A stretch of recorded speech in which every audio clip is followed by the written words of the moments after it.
right, good evening all. Welcome to the regular meeting of the Easton Planning and Zoning Board, July 11th, 2022. In keeping with an act relative to extending certain COVID-19 measures adopted during the state of emergency, as amended by Governor Baker on February 12th, 2022, this meeting will be conducted remotely over Zoom. Attendance by board members will be remote, and remote attendance shall count towards a quorum. The meeting will be broadcast live and recorded on ECAT. To use Zoom, you will need to use the link on the agenda or download the Zoom application. While conducting meetings remotely, we will endeavor to keep meeting operations as close to our standard procedures as possible. However, use of this platform will necessitate some additional meeting protocols. While board members and applicants will be on video and audio, public participants will join the webinar as attendees, meaning they are muted with no video feed from them. During the public testimony portion of the meeting, members of the public can be recognized by using the raised hand function or the Q&A function on Zoom. If you are joining only by phone, you can press *9 to raise your hand. Board members are asked to announce themselves when making a motion and second so that it will be clear to the audience and minute takers who made the motion. All votes will be by roll call. And I received a request from Suzanne earlier this week. I think some of us are garbled when we make our motions, so I'll try the best I can to institute a policy that all votes will be by roll call. As we know, our meetings have gone long and we all start early in the morning, so if I neglect to do that, just give me a heads up. So, and Chris is in. Okay, great. So we are all here. So to ensure we have a quorum, we will start with our first roll call of the evening. Greg Strange, present. Shane, present. Stetson, present. Anderson, present. He's muted. I'm still present. All right. Amas, we're gonna put a collection and get you a better microphone. So, okay, first up, and just heads up to anybody in the audience that's here for 534 Washington Street, my brother's keeper. They have requested a continuance to our next meeting. So anyways, first up, we have an internally illuminated sign for 2 Belmont Street, Honeydew Donuts. And Greg, if you could ask anyone who's present to present for that, if they could raise their hand so I can promote them to panelists. Okay, if anybody here is for Honeydew, fine, please raise your hand. There we And go. I see one under Nicole. Yeah.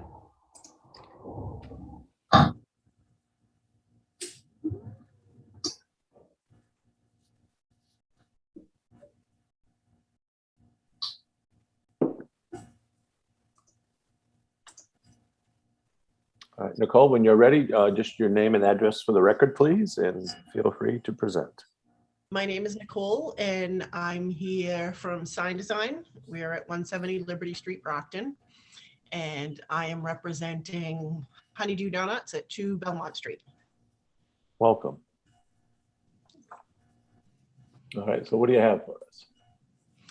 Okay, so am I supposed to pull the pictures up? I've never done that before. Yeah, typically we like the applicants to share their screen, but if in the spirit of time, if do we need to share a screen? As board members, have you guys looked at this? I just called it up off the agenda. Yeah. Greg, I'll pull it up. Okay. I have it right here. Thank you. Okay, can you see the honeydew? Everybody? Yes. Okay. So what we're trying to do is we'd like to take down the 2 subway signs. There's one on each wall. And there's also 2 small honeydew signs. And we'd like to take both of those down. And in place of them, we'd like to put the larger honeydew, the red honeydew signs. They're 38.27 square feet each. And we'd like to put them on the 2 sides of the building as there are 2 street frontages at that location. They're on a corner lot. And Okay. What is that noise?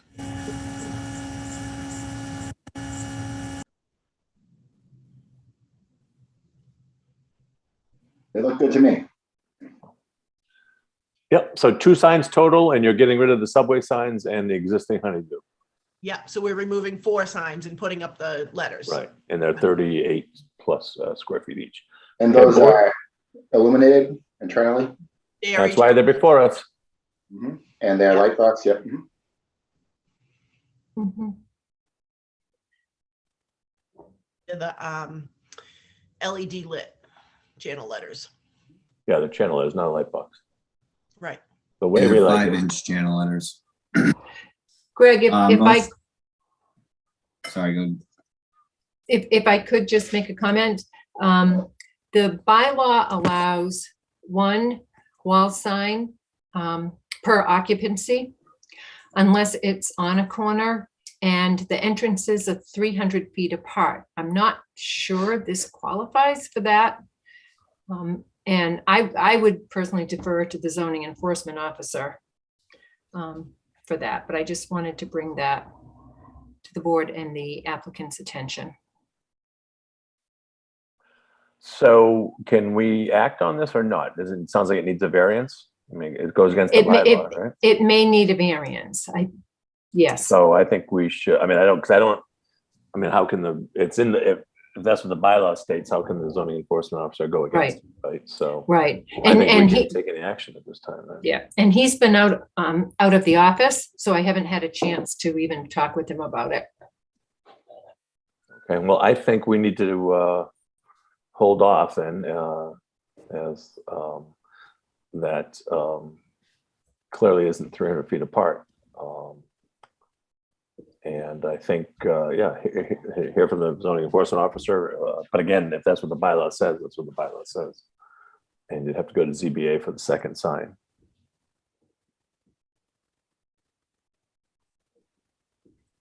Board members, questions, comments?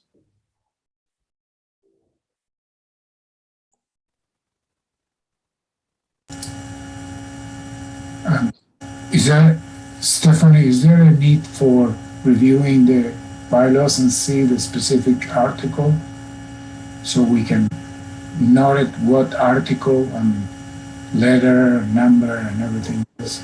Well, I mean, Stephanie just reviewed it. She's the director of planning, so I trust that she Right. has Yeah. the right one. And And so I and think, and mean, I that's- think, go ahead, Stephanie. oh, I'm sorry. I think in this instance, they show 2 wall signs existing. So that's really what I want to review with Kevin.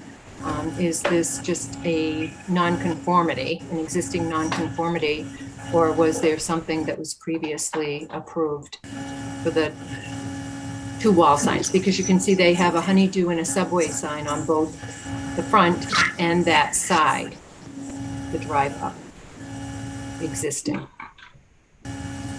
Okay, so what do you recommend we do as a board then? I'm confused. I would postpone and continue until Okay. we, as you know, All right. get some kind of. Nicole, I'm sorry, but there's nothing we can do at this point, as I'm sure you could hear. So hopefully at some time you'll be back before us and we can take action. Actually, next on the list too, so. All right. So we're going to just move on. We don't need to make any motions. So I put my agenda. So next is 90, same thing, internally illuminated sign, 956 Washington Street, Doyle's Bar and Grill. Yeah. We're just doing face replacements on existing signs, but they are both lit. Almost, can you mute your line? I was going to say, am I the only one hearing this interference? I can barely hear anything. Okay, it's gone now. That's better. Go ahead, Nicole. Sorry. Okay, so these are both internally lit signs. They're existing. We're just refacing them. Just taking the Lexan off and replacing the faces. Sure. Same size, just different logo. Correct. Okay.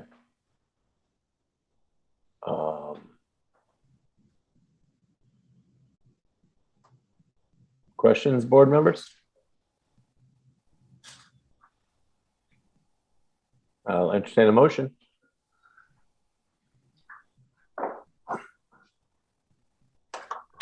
Motion to approve the internally illuminated sign at 956 Washington Street, Stetson. Anderson, second.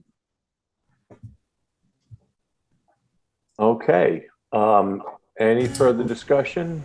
Hearing, oh, wait a minute. No, that's for 20 South Street. We'll get to South Street in about an hour. So, all right, we'll do this as a roll. So all those in favor, Greg Strange, aye. Peter DeShanes?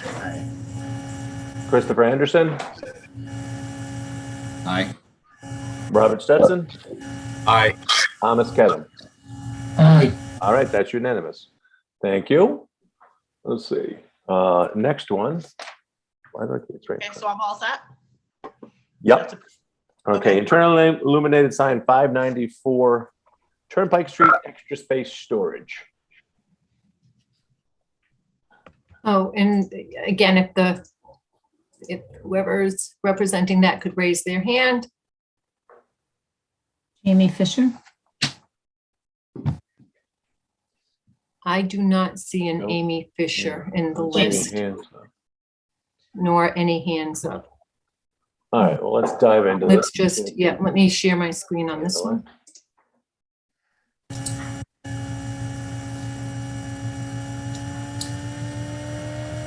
Okay, that back noise is. Okay. So, Mr. Chair, basically what they're doing, you'll see this incidental sign underneath the channel letter sign on, kind of on the edge there, almost like a canopy, and it says office. What they want to do is add office and 24-hour kiosk so that people will know that it is and it will be lit, but that the office is open and where it is open 24 hours a day for access to the units. So that, I'm assuming, so does that mean they want it on 24 hours? And does that violate any bylaws in town? Aren't they supposed to be F by 11 or something? Suzanne, did they say that they were going to be turning it off at 11? I thought you mentioned that. I think it's 7 p.m. to 7 a.m. Yeah, so they would need to turn it off, 7 p.m. to 7 a.m. They would have to turn it off at 11 because that's, as you pointed out, the bylaw. Like that's defeating the purpose of their sign.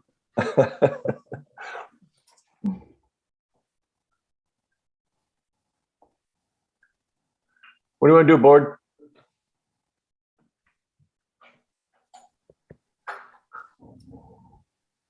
Well, I mean, really our decision is whether to approve a sign, not the change of Right, we can't change the bylaw. the conditions of the Here bylaw, right? anyways, right.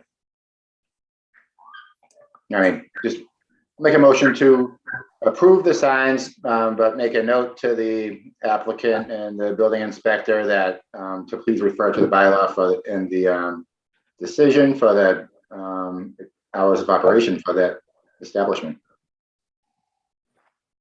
Second, Stetson. Any further discussion? Hearing and seeing none. All those in favor, Greg Strange, aye. Peter And DeShanes, Robert Stetson, Aye. Thomas Kedem, Aye.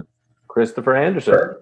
Aye. All right, unanimous. Thank you. All right, so my brother's keeper, as I said, is continuing. Is it to our next meeting on the 25th? Yes. Anybody want to make a motion for that? It's 534 Washington. Motion to continue 534 Washington to the next meeting, Stetson. Anderson, second. All those in favor, Gregory Strange, aye. Robert Stetson, Aye.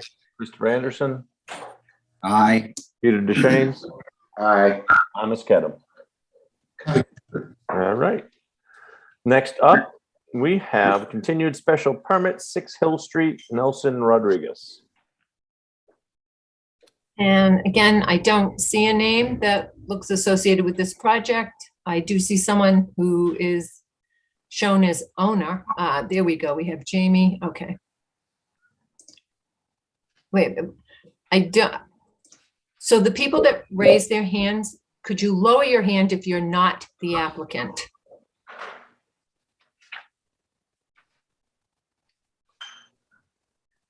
So Deanna, you're the applicant? Okay. I heard. Move to panelists. I see. We have a chat.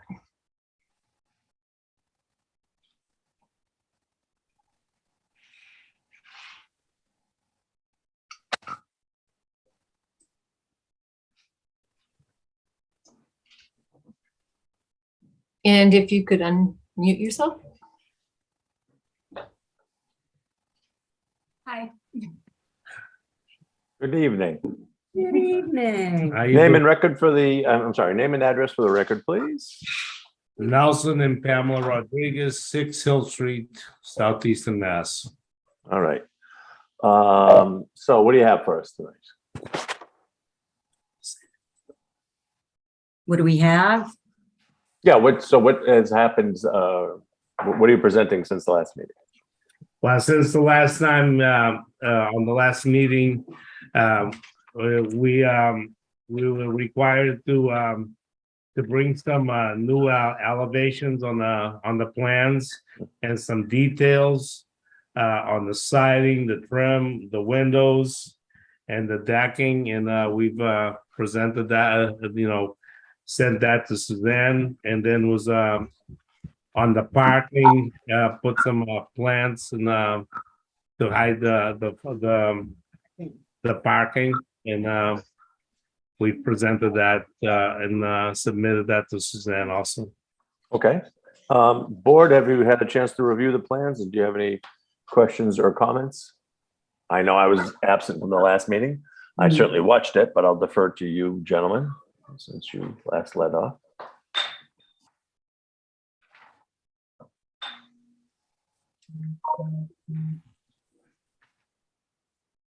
Does the plan reflect what you were looking for at the last meeting, I guess would be my question?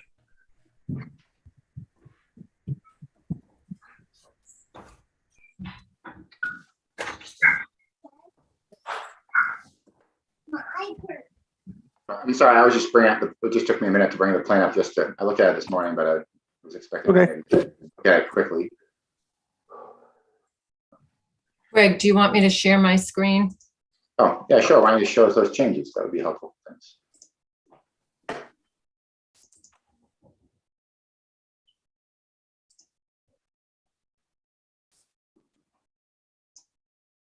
Right, if I recall, the biggest change was enclosing the stairwell and then calling out the materials as Nelson Yep. described. And then I think Deb had some ideas about the windows.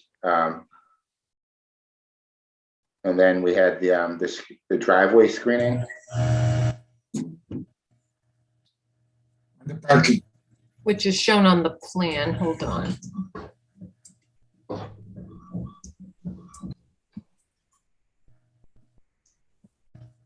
This is what they're proposing for screening. And Mr. Yes, well, for the applicants, what is that screening composed of? Oh, yeah, right there. Okay, lilac. Yeah.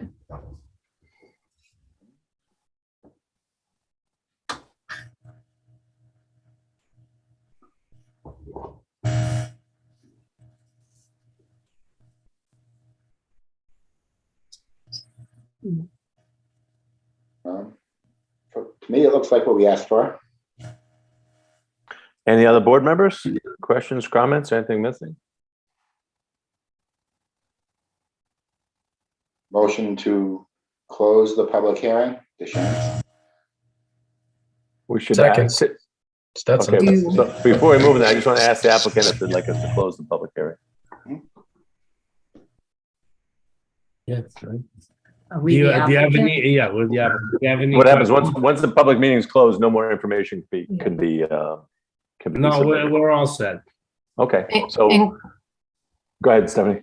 No, I was just going to say, I don't see any hands raised from the public. Right, well, yeah, I'll get to that when I address the second. So we have a motion, we have a second. Any further discussion? Hearing and seeing none. All those in favor of closing the public hearing, Greg Strange, aye. Robert Stetson, Aye. Peter DeShane, Aye. Christopher Anderson, Aye. Amos Kedem. Amos, did you say aye? I didn't hear you. Yeah, I say aye. Okay. All right, it's cleared. Board members, anyone want to make a motion? Motion to approve the special permit and plan as presented tonight. Amos Cannon, second. This is the second. Any further discussion? Hearing and seeing none. All those in favor, Greg Strange, aye. Robert Stetson, Aye. Christopher Anderson, Aye. Peter DeShane, Aye. Amos Kedem. Aye. All right, that passes. Thank you and good luck. Kids. Thank you. Thanks a All lot. right. You guys have a great night. You too. All right, next up, continued special permit, common driveway, final plan, 81 and 91 Summer Street.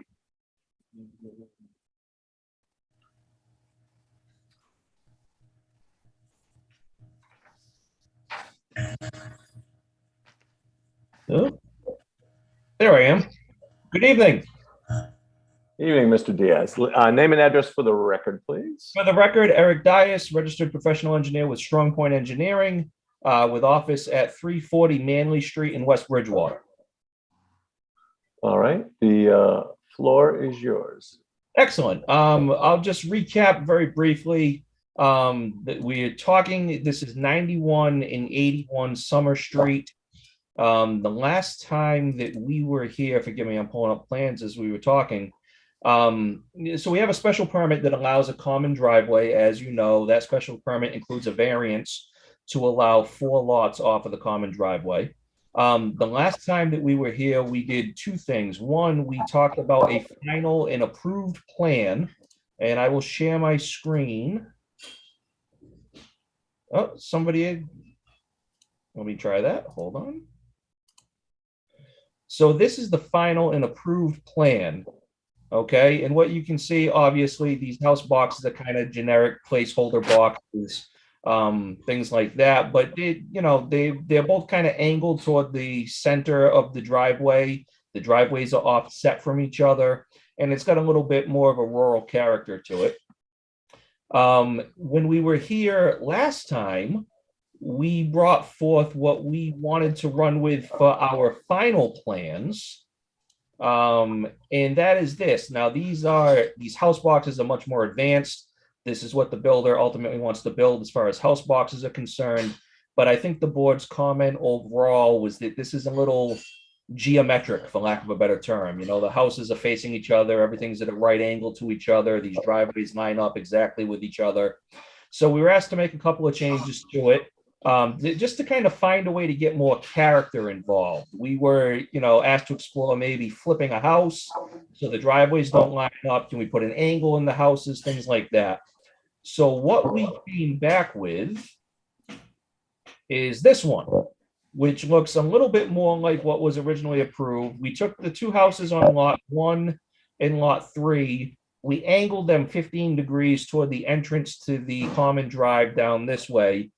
We thought it was very important to still keep the garages on the south side because it creates a bit of a visual buffer from headlights and things like that when people are coming in, pulling into the driveway. But we did do that, and we did offset the driveways a bit. So this kind of is a little bit more of a hybrid between what's already been approved and what we kind of approached the board with at the last meeting. Couple of other things that we were asked to do at the last meeting. We talked about this area here. Let me zoom in. The area in the front, okay? One of the things that the board was not terribly happy with is that there's been a lot of clearing that happened on the site. And it was noted that one of the things that the board liked originally is that there were some trees that created quite a buffer between the existing driveway that runs this way and the proposed driveway that's running up this way.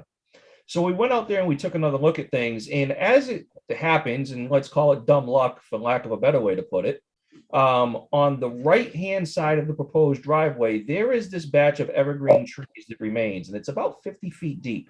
I have a photo of it that I'll share. It's pretty mature. It gives a very nice visual buffer. between the existing driveway and the area of the development proposed on lot 1. On lot 3, these trees, unfortunately, in this area have been removed. But we're proposing a evergreen screen to be planted through here, right outside of the access easement, that will help to eventually grow in and provide a bit of a visual buffer between the proposed driveway, the existing driveway and the house on lot 3.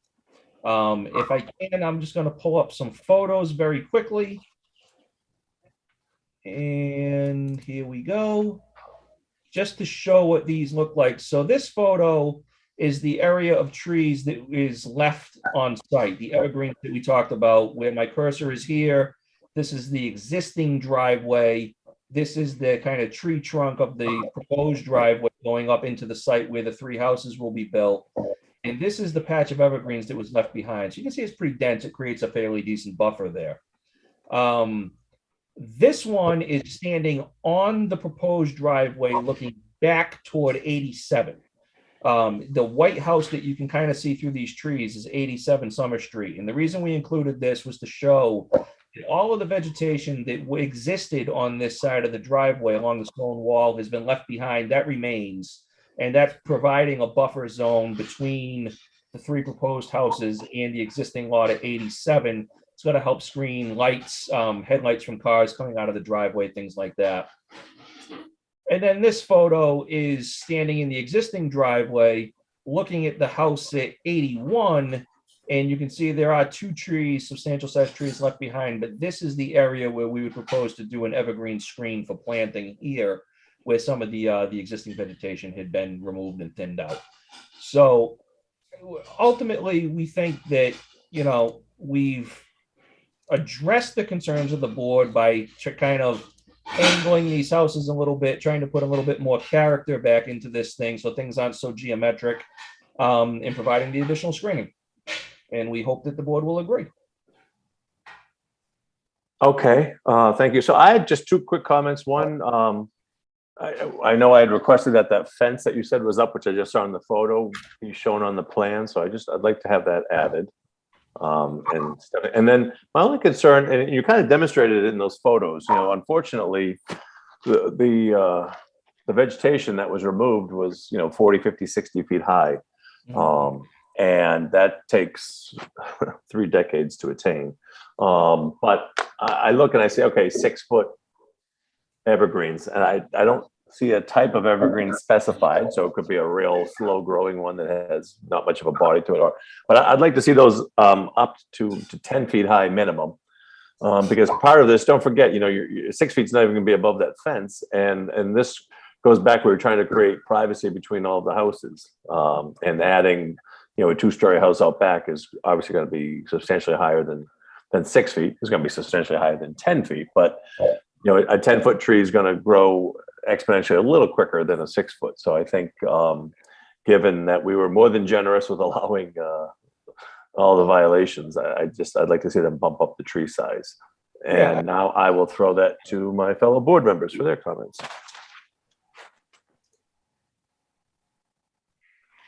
If any.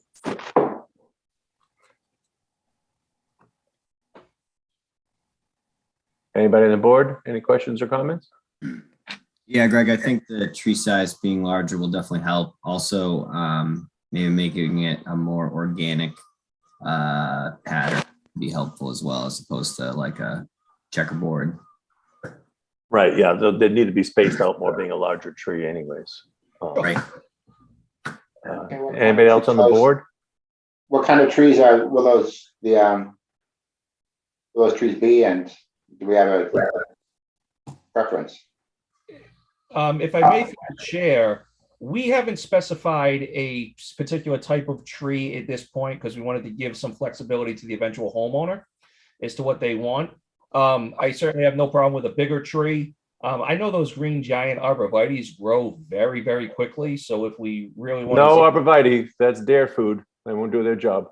I was told the deers don't eat the green giant species, but I might be mistaken on that. They do. There's a couple out there that are that are marked deer resistant, but they're really not. And honestly, I'm not looking, I don't want to leave this up to the homeowners, because then, you know, this is the planning board's job, and we're allowing these lots to be built on, you know, through a special permit. So, you know, I would normally say something like a Canadian hemlock, which grows great in lots of different conditions.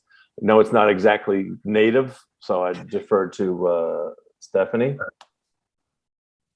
Yeah, that's being used as a substitute anyway, because the American hemlocks are suffering from the woolly adelgid. I can check to make sure they are not also being affected, but I think that would be a reasonable option.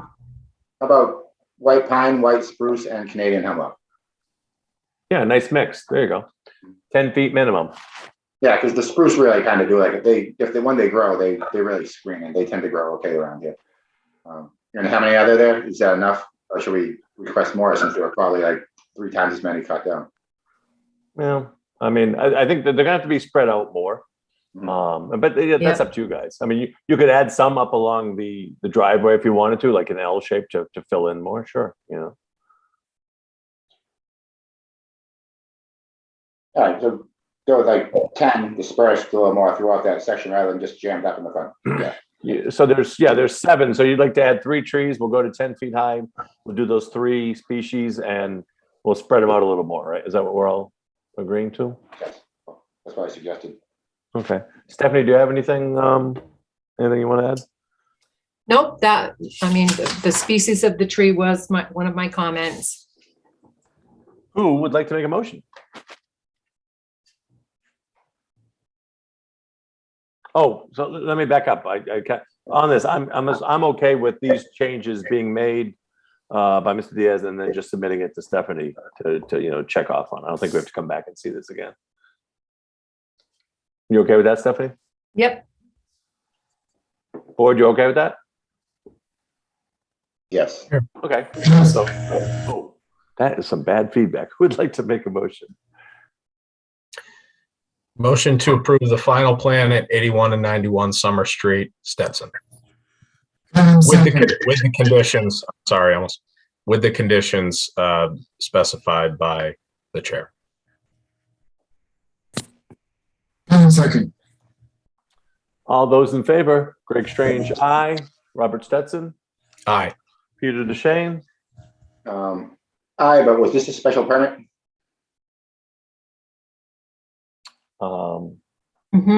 It's Yeah, but it's a modification to a special permit. Right. Okay. Yeah. I'm just confirming that. Okay. Right. So I mean, there's no public hearing to close. Is that what you're thinking? Right. Yeah. No, I think procedure we're going the right way. Right. Okay. Okay. Peter, did you vote? I'm sorry, I forget. Yes. Aye. Okay. Chris Anderson. Aye. Thomas Kedem. Aye. All right. Great. Excellent. Well, thank you. All right. Next up, we have an A&R plan for 79 Summer Street. Was that you too, Eric? That's me again. All right. All right. I will share. Let me start over for the record. Eric Dias, registered professional engineer, Strong Point Engineering, with offices at 340 Manley Street in West Bridgewater. Let me go ahead and share the screen real quick, and I'll briefly walk you through this A&R.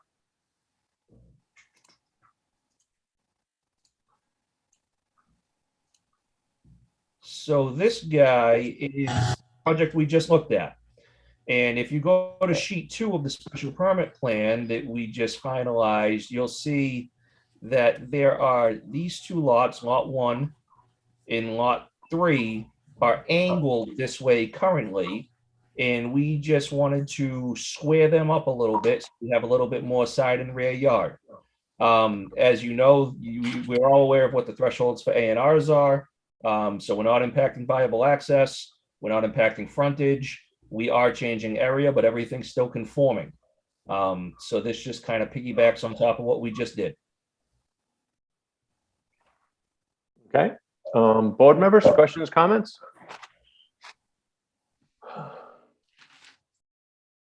No. Stephanie, do you have anything?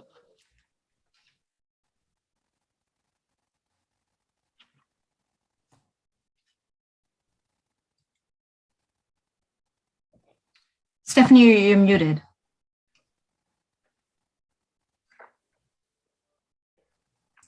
That was loud, Suzanne. I just would echo what Eric said. I mean, it still meets all the dimensional requirements. They're simply squaring off the, those northern corners of the two lots. Lots 3 and 1. All right. So board, we can entertain a motion. Shane, motion to endorse the A&R. Anderson, second. All right. Any further discussion? Hearing and seeing none. All those in favor, Greg Strange, aye. Robert Stetson, Aye. Christopher Anderson, Aye. Peter DeShanes, All right. Thomas Kedem. Aye. All right, passes unanimously. Thank you. Mr. Thank you, Chairman- Mr. Diaz. Mr. Chairman, can I just ask one question for my own clarification? Sure. During the COVID protocols, is Stephanie able to sign these on behalf of the board, the A&R plans? Yeah, I think we're still doing it that way. Yep. Yep. Fantastic. I was just thinking for procedural purposes, that's all. But no, thank you all very much for your time. I appreciate it, and I'll see you again soon. Très bien. Take care. All right, thanks. All right, let's see. Next A&R is 133 Turnpike Street.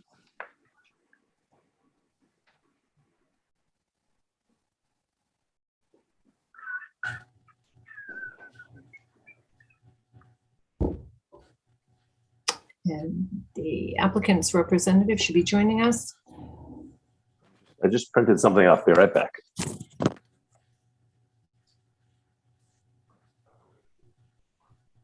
Yep, unmute yourself and then start video. And then share screen. And then you're gonna press the screen, that one right there, screen two. Yep. Share, down here at the corner.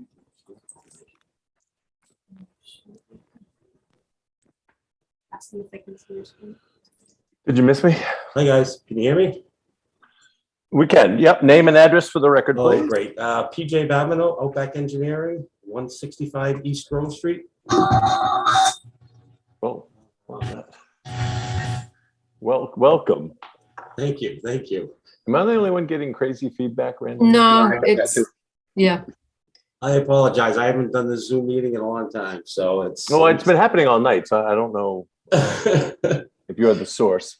And I'm gonna try to share this with you. This is a. Great. We like that. Yeah, I know. Like I said, I haven't done this in a while. I might need to get some, like, my 10-year-old down here to help me do it. Is there a share button? Even Fox Sports had trouble There it doing the is. Red Sox game the other night on national TV. So Did you see something? Yeah, we can see Yeah, I it. can see your screen. Oh, I great. did. Now it's Now, gone. now you've changed it to like I'm the s- Lenovo I'm sorry. logo. How about that right there? Can you see that? Yes. Oh, great. I apologize, but yeah, this is just a simple Form A. There's 2 existing houses. We are just reconfiguring the lot lines between them. You see this, if I move this, can you see this? The dashed line is the existing property line.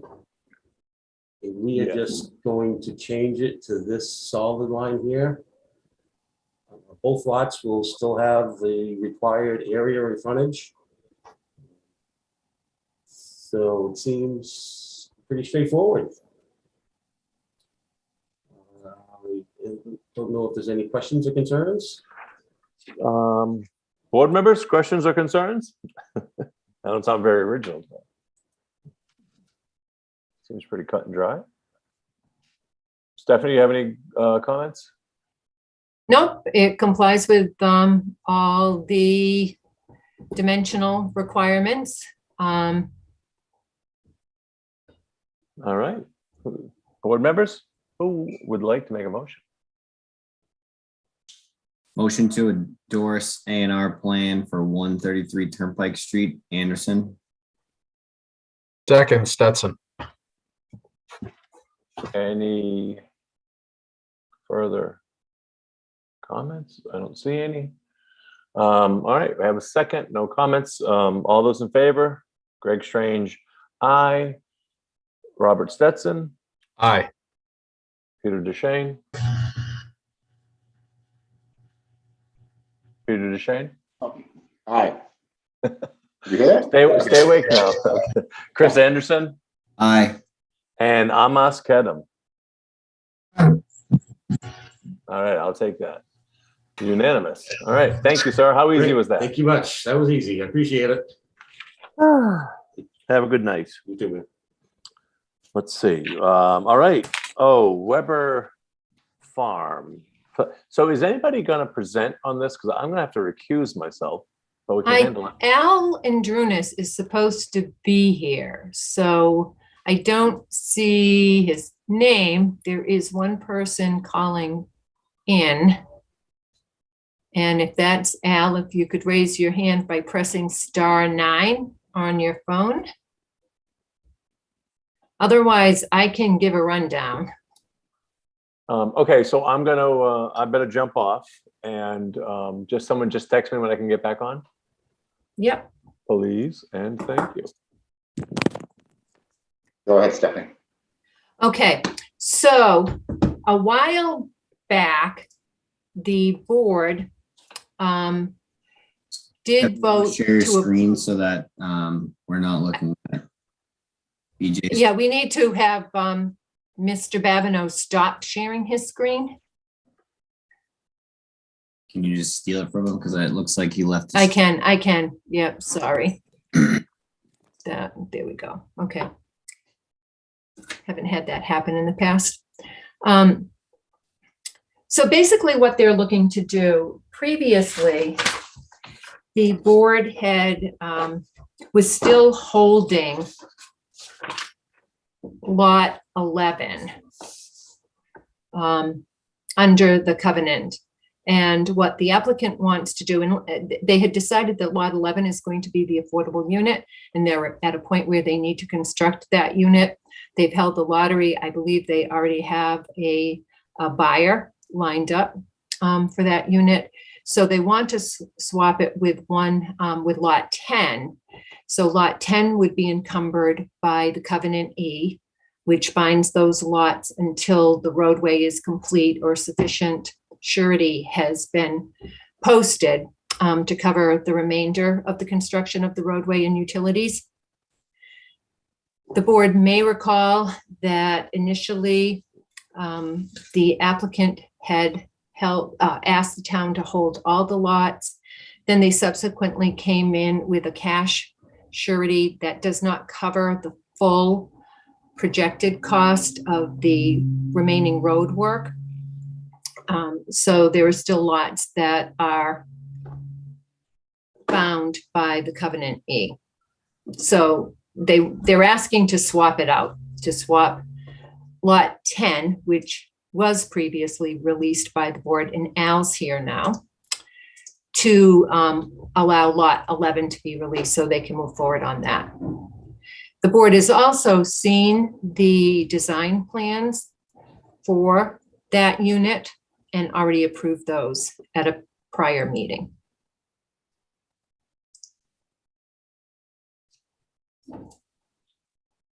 Mr. Andrunas, just please introduce yourself for the record. Alan Drunas, Weber Farms. Okay, hello, go ahead, please.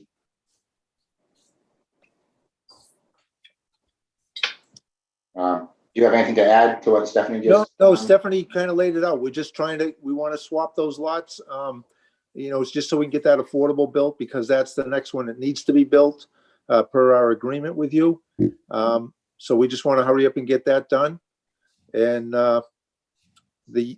just wanted everybody to know that I think the difference between the cash bond and what the completion cost is only $33,000. So that lot's not covering a whole lot.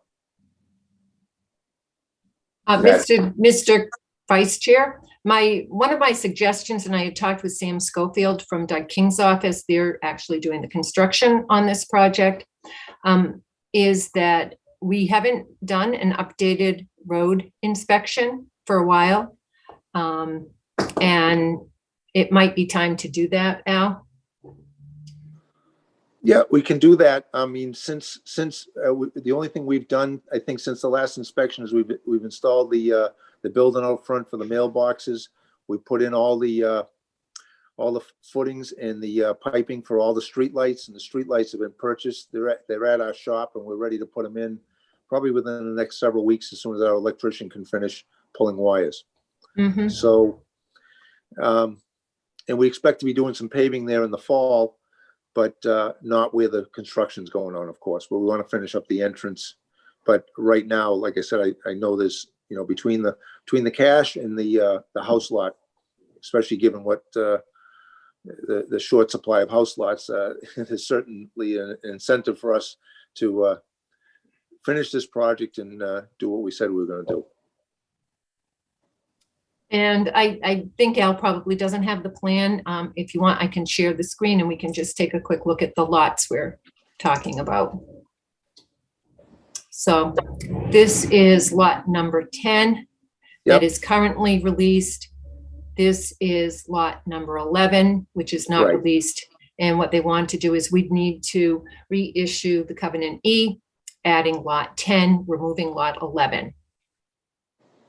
And that does need to be recorded. That's a recorded document.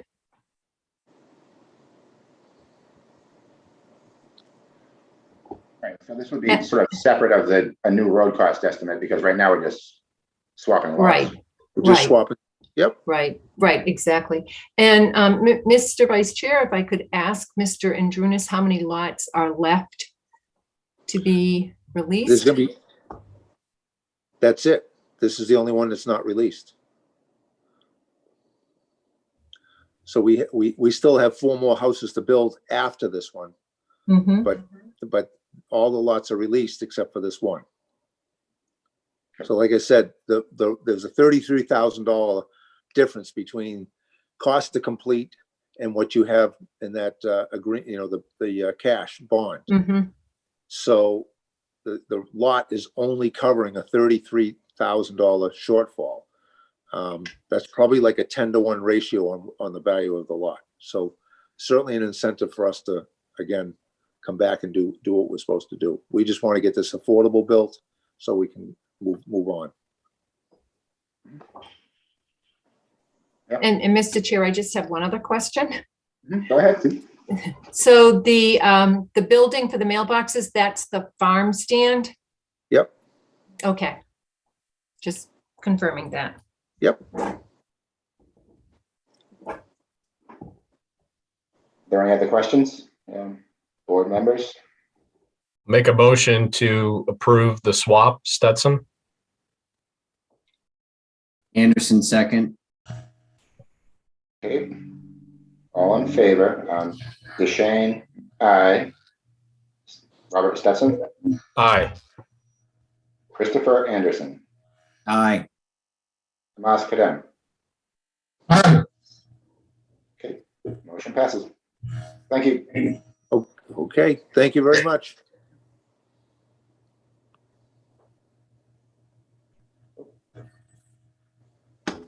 Okay, I just let Greg know we're back. You guys saw him there, but he's sort of not with us.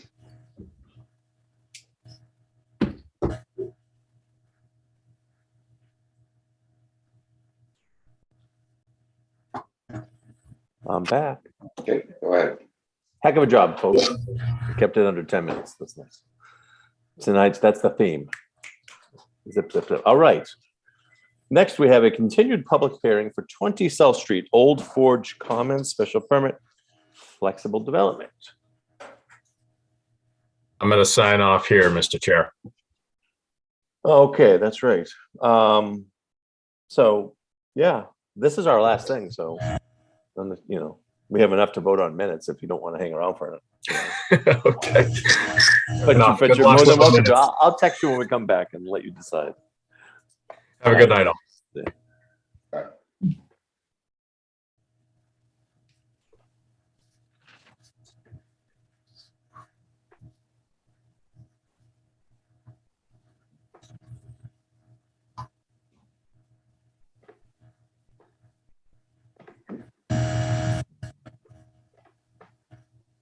Am I muted or unmuted? Unmuted. You're unmuted. I'm good. Okay, thank you. So let's here's how I think I'd like to proceed. So I think I'd like the applicants, of course, after they give their name and address for the record, to walk through briefly the changes in the plan. Then I would also like to discuss, because there's been a couple letters that have come from abutters concerned with the constructed wetlands or the drainage, how it works. I'd like a sort of a layman's talk about that, and if they have a photo of it or something, because I think there's some confusion with confusing it with like a detention retention basin. And then we'll take it from there. And I just, for the record, because there has been, and forgive me, I'm on my small little desk here. There's been all sorts of letters flying around, coming in, being forwarded to the board, which we always welcome. It's our town. We all work together. But things, things get around. I just wanted to correct one thing. There was a letter that came in on July 6th from Bridget Malakowski, and forgive me, Bridget, if I didn't say your name right. That's not my strength. And about halfway down, it just says, our neighbor has expressed her concern to the board. This talks about the construction of wetlands.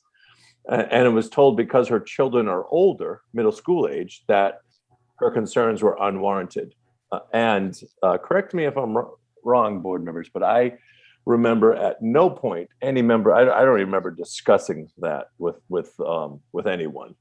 And we wouldn't make a differentiation between children's ages and whether there was something unsafe or safe. So I just when letters are sent in, they become part of the public record. So I just need to, I think it's my duty as chair, something sort of serious like that, to just correct the record. And that was, and I understand that sort of word of mouth here, but that was never spoken by any member of this board during any of these meetings. So with that, I will open it up to Mr. Humphrey and your team. Okay, hi, William Humphrey, 23 Mullen Lane, North Easton. I'm the owner, developer, builder. And with me tonight is my PE, Walter Hermano, also my land surveyor, Frank Ryland. And I think to start off addressing what we should be addressing, what we're talking about, is some of the neighbors' concerns. One is I saw in the letter, one of the abutters had concern over a retention. Hey, Bill, I don't mean to cut you off. I just, what I'd like to do, what I said, real quick, if you could just, first thing, I just want to summarize real quickly the changes on the plans that we're looking at tonight, such as the access to the public space, things like that, and then dig into that. I just wanted to start with the changes first. All right, sorry, didn't mean to interrupt. Okay, can Frank do the changes? Frank, should you take care of that?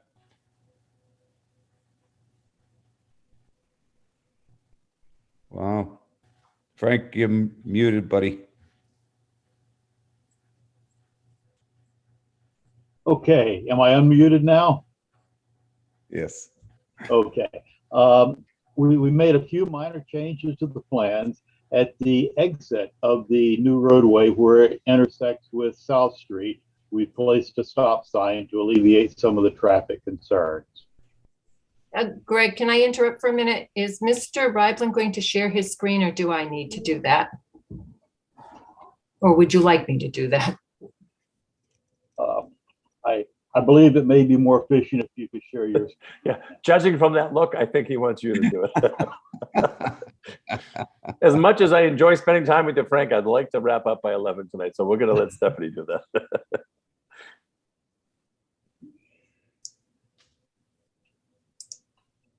You're going to have to bear with me while I get to the, okay.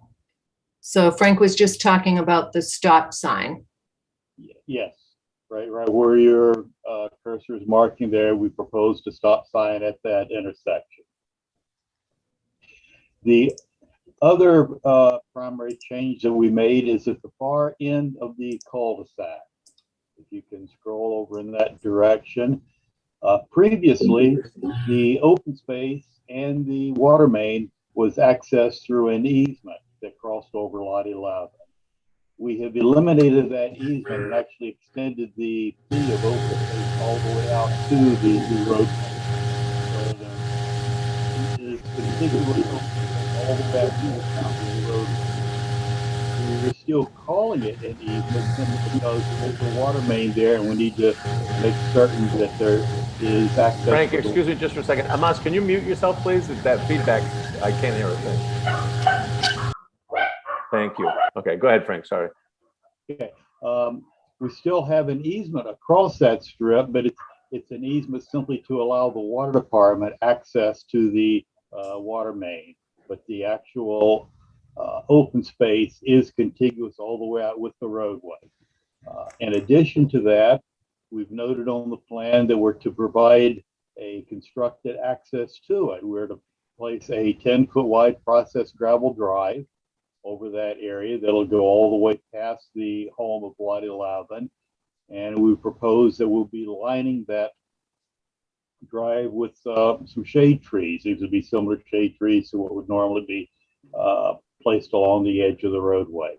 It'll give it more of a country, rural lane type atmosphere as you would be entering the open space area. Can I also add to that, listening to the meetings before, those trees will be like concolor fir, blue spruce, etc. I'll do like maybe about 3 to 4 different varieties, so it'll look more of a forest. Okay, thank you. Go ahead, Frank. Or is that it, Frank? That's basically it. Those are the changes that we placed on the plans. Okay, so I'm going to change up a little what I said just because you were talking about the stop sign. So I'm going to call on Stephanie, our director of planning, you had sent an email out to us this week with your correspondence with the DPW director regarding some more signage at the terminus point on South Street. Would you care to opine on that?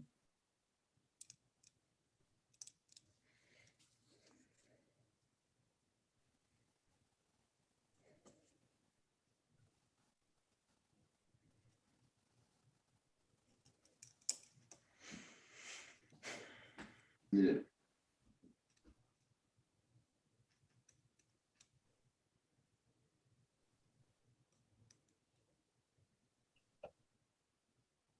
Stephanie, you're muted. Sorry about that. I was afraid I was the one making that feedback noise.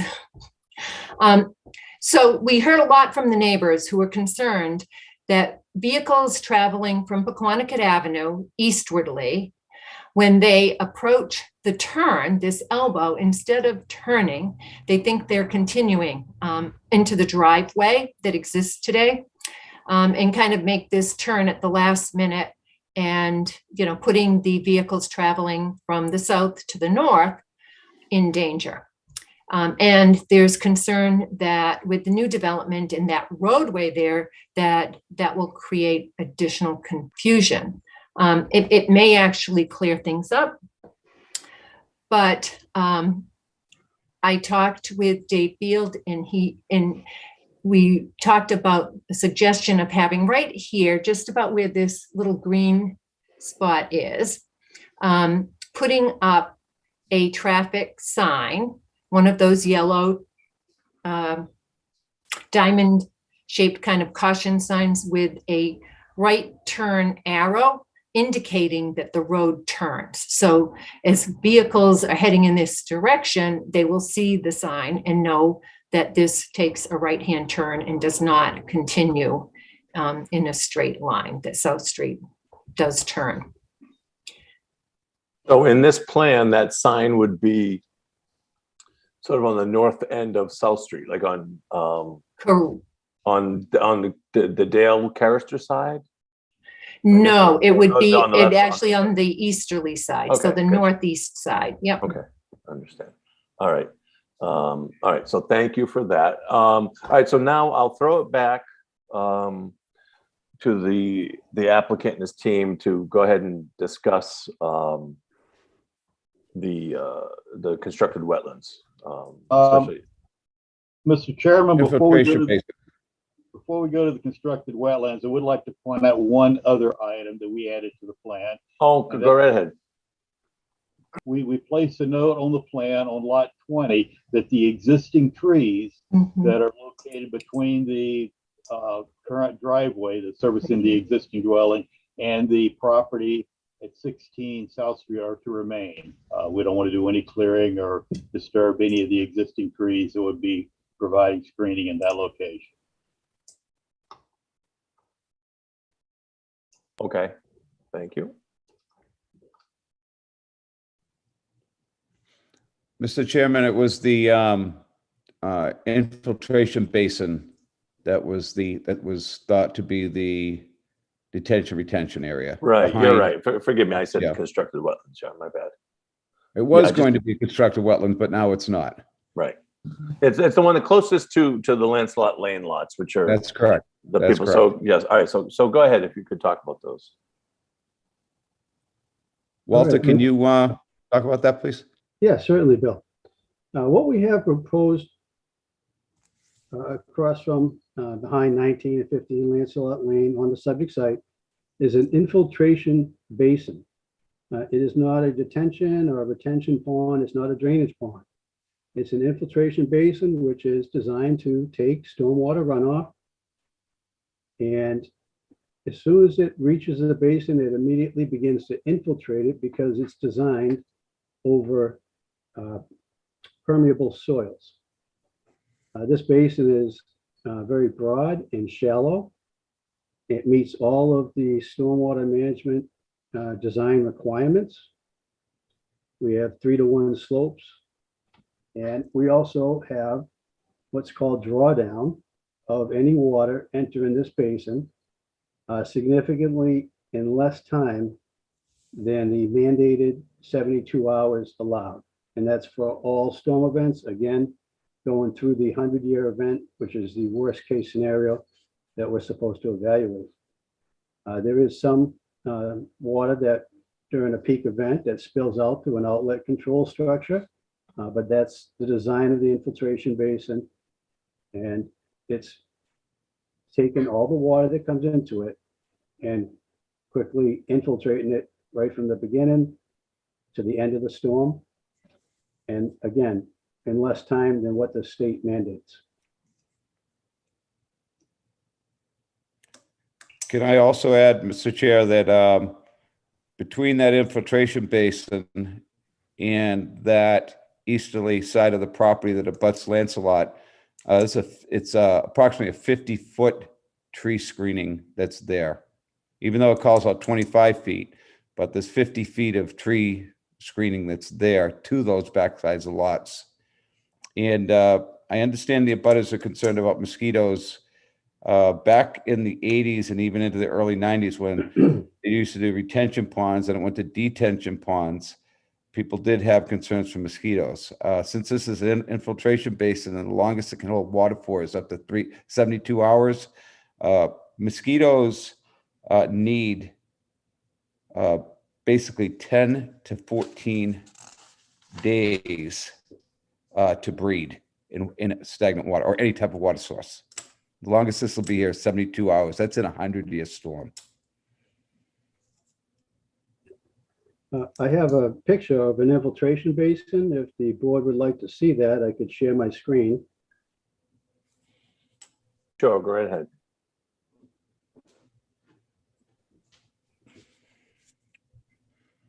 Bear with me.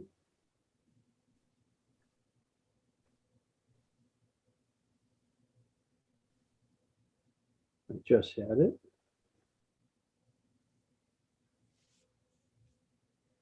Oh, Walter.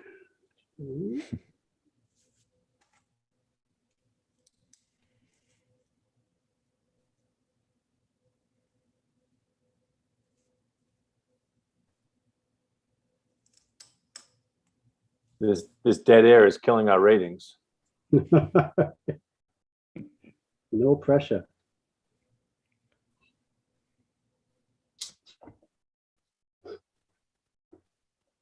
He likes to build up his work, to get more of a cloud. This is an example infiltration basin. It would be very similar in slope and bottom area, a little smaller than what we're proposing, but same concept. If you can tell. the Can't see slopes anything over yet. here. We have grass slopes. We have a nice grass bottom. And it's Hey, Walter, flat. I'm sorry, we can't see anything if you've shared your screen. I thought I had shared screen. Oh, my apologies.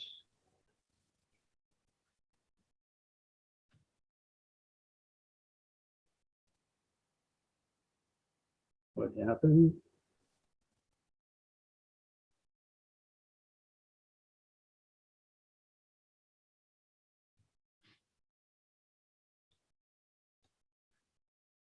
Oh, How was that now? Can you There see you it go. now? Yep, Yeah. there you go. There we go. Okay, sorry about that. So we have an example of an infiltration basin. We have a roadway back here.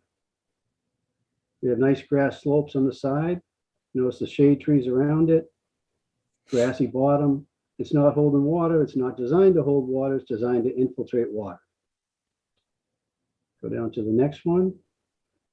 This is a different one. Again, this one is much larger. It's deeper than what we're proposing, but again, same concept, 3-to-1 slopes, grass bottom, outlet control structures. Again, it's not holding any water. Now, we haven't had a lot of rain recently, but these things are not designed to hold water. The one that we're proposing, the worst storm event would be about 42 hours that it would have to fully drain out. Again, the standard is 72 hours. 42 is an extreme event, the most unlikely of storms, 100-year. The more common storms that we would have, you have a situation like this, some water might enter it and it would quickly dissipate.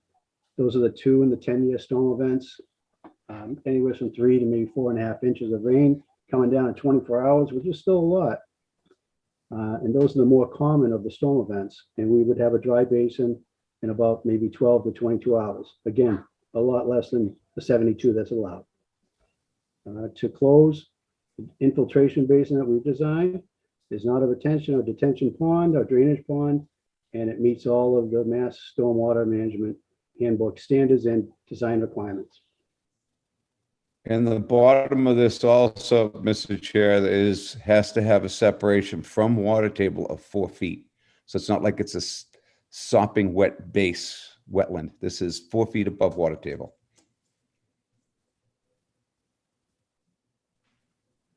Okay, thank you. And Stephanie, this design, the plan that we're looking at has been approved and collaborated with Beta on the peer review. Yes.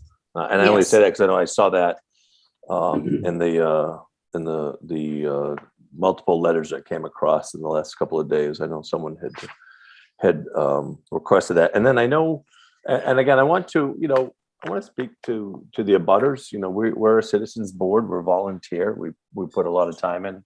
I thought we listen to everything that everyone says. But we're familiar with the rules and regs and the practices and different types of engineering and the different processes. And people approach things from different angles. People communicate differently, and I only try to correct the record when I think there's something that needed that. But I did see. I know there was a letter that came in the last day or two, and it talked about wanting a fence around the detention basin. The infiltration basin. So I don't know if the team or if the director of planning or if you folks want to talk about why that isn't required by the state, why that isn't done. I understand why, but you've been saying it how it doesn't really hold water for too long. But if you could, touch on that, the engineering processes behind that or theory behind that, that might help some of the abutters understand. Sure, I'd be glad to, Mr. Chair. These basins require maintenance. Their side slopes must be mowed. Solids that accumulate must be removed. And it's all done under an operation and maintenance plan. And that plan falls on the responsibility, in this case, of the homeowners association going forward.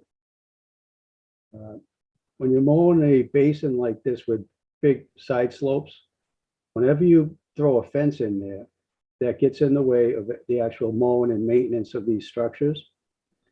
There's also vehicles that will have to come down the access way in order to gain access to the structure in order to maintain it. I can't speak for exactly why the DEP does not require it, but that's my understanding. Well, state law is, it has to be, for it to require a guardrail or a fence, it has to be 30 inches. It has to be a drop of 30 inches, not a slope. And we have a 3-to-1 slope. So you don't, building wise, you do not require, it does not require any type of a fence or guardrail. Right, may I ask a quick question, just relevant to that exact, the infiltration basin? Of course. Okay, there was also, in the chat, there was a question. So for the 100-year storm, what is the maximum depth of water in the infiltration basin? For the 100-year storm event, you'll have a maximum depth of water estimated at 2.7 feet. And that peak elevation is very temporary. The actual accumulation in the pond is slow in the beginning and slow at the end. And it actually, between roughly hours 12 to 18 during the storm, you'll see the rush of water come in. And that's where you have a peak. And that's the largest number that I've given you. Yes. But before and after that, it is significantly less. And it's always draining out right from the beginning of the storm to the end of the storm. Okay, and not the water depth, but just say from the top of the slope, like the perimeter of the infiltration basin to the lowest point, what is the difference in height between the lowest point to the top of the slope? All right, we have bottom of basin, 137.68. And we have the top of the basin. I have to reference the plan, Stephanie. I believe it's, I don't have Varies it. from top of that is 141 to 142 to 140. Okay, so top of berm has to be at least 140, 142.5, I believe. So we're talking maybe between 3 to 4 feet maximum change in elevation. All right, thank you. You're welcome. Okay. So are you guys presented pretty much everything you want to present to this point? I can throw it out to the board for any questions, or do you still have more?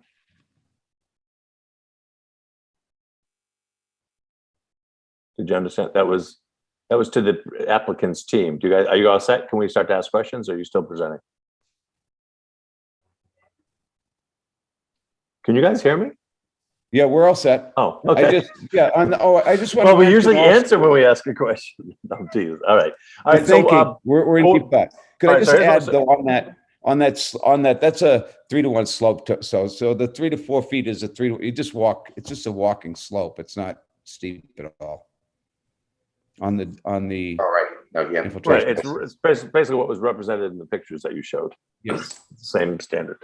Okay, so what we'll do, I'm gonna go around to the board for any questions or comments. Go to the town planner, and then we'll open it up, excuse me, to the public for questions or comments. So board members, any questions or comments at this point?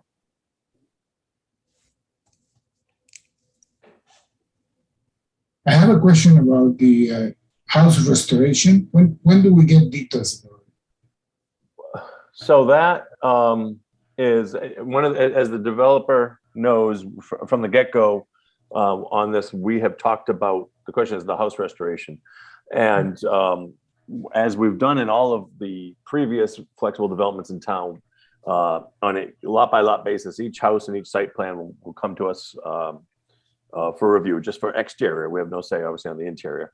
And for the historic house itself, any changes, same thing, that would come to us for approval, any exterior changes. And obviously, the goal is to keep it pretty much as is. Any materials that need to be replaced or updated would be wood or composite. There'd be no vinyl siding, and the windows, if they are replaced, would be a simulated divided light. So the grill would be on the outside to match what's there. And there may be, as we kind of debrief, when and if this comes to a decision, if this was approved as we're writing the decision, we may expand on that a little bit. But there will be, to your question, there will be conditions to ensure that the house is historically preserved, which was agreed from the get-go with Mr. Humphries. So that answer your question, almost? Yes. Okay. Any other board members before I throw to Stephanie? No? Okay. Stephanie, do you have anything you need to add or any questions at this point? No, in my, as far as the house went in my previous report, I did have a suggestion for a condition similar to what Greg said. Greg provided a lot more detail, but that that the applicant needs to come back to the Historical Commission and the Planning Board with the details on how the house will be restored and that process. And I think they addressed all the other issues that we had outstanding from the last meeting from the board. Okay, so I'm going to, it's always a challenge with Zoom. There's so many different portals here. So I'm going to go, first I saw where I saw Maria Wilson have a hand up. So the chat, I guess this is the chat. So if we could call up Maria Wilson first. You just have to unmute yourself and then just name and address for the record. Hi, Maria Wilson, 16 South Street. I just have a, thank you. I just have a few things that I just want a clarification on. The first, I wanted to thank Stephanie for meeting with us in January on that cold day. And we must have stated at least 5 or 6 times that how difficult it was going to be for us to back out of our driveway with the road staying where it is and with the extra traffic being on our driveway. And Stephanie reassured us 5 or 6 times that that was not going to be an issue, and she was going to show us when she was leaving how it was going to be done. So Stephanie, my question to you is, did you go back to the board and share with them your experience of turning around in our driveway? First off, I don't think I actually said that there was no problem. And when I backed out, I wasn't saying I'm going to show you how it's going to be done. It certainly looked like it could be done. And yes, there were 3 vehicles, at least 3 vehicles parked in your driveway at the time, 3 or 4, and it required a couple of turns before I could face forward and leave the driveway. So did you have that discussion with the board? That had not come up with the board, no. Okay, so can you please let the board know that we are a family of 4 cars. My husband's car is a pickup truck. My son's car is an extra long Explorer. And you were driving a Honda CRV, and how it was difficult for your little car to turn around in our driveway and face forward so that we can enter our intersection safely. And keep in mind that the telephone pole is still a big question, as well as the fire hydrant, where they're going to be positioned, because currently they're showing that they're going to be moved to the end of our driveway, making our backing out that much more dangerous and that much more difficult.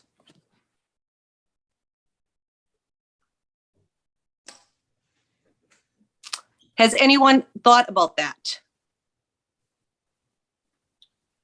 Well, am I muted? Greg, you still keep going in and out, buddy.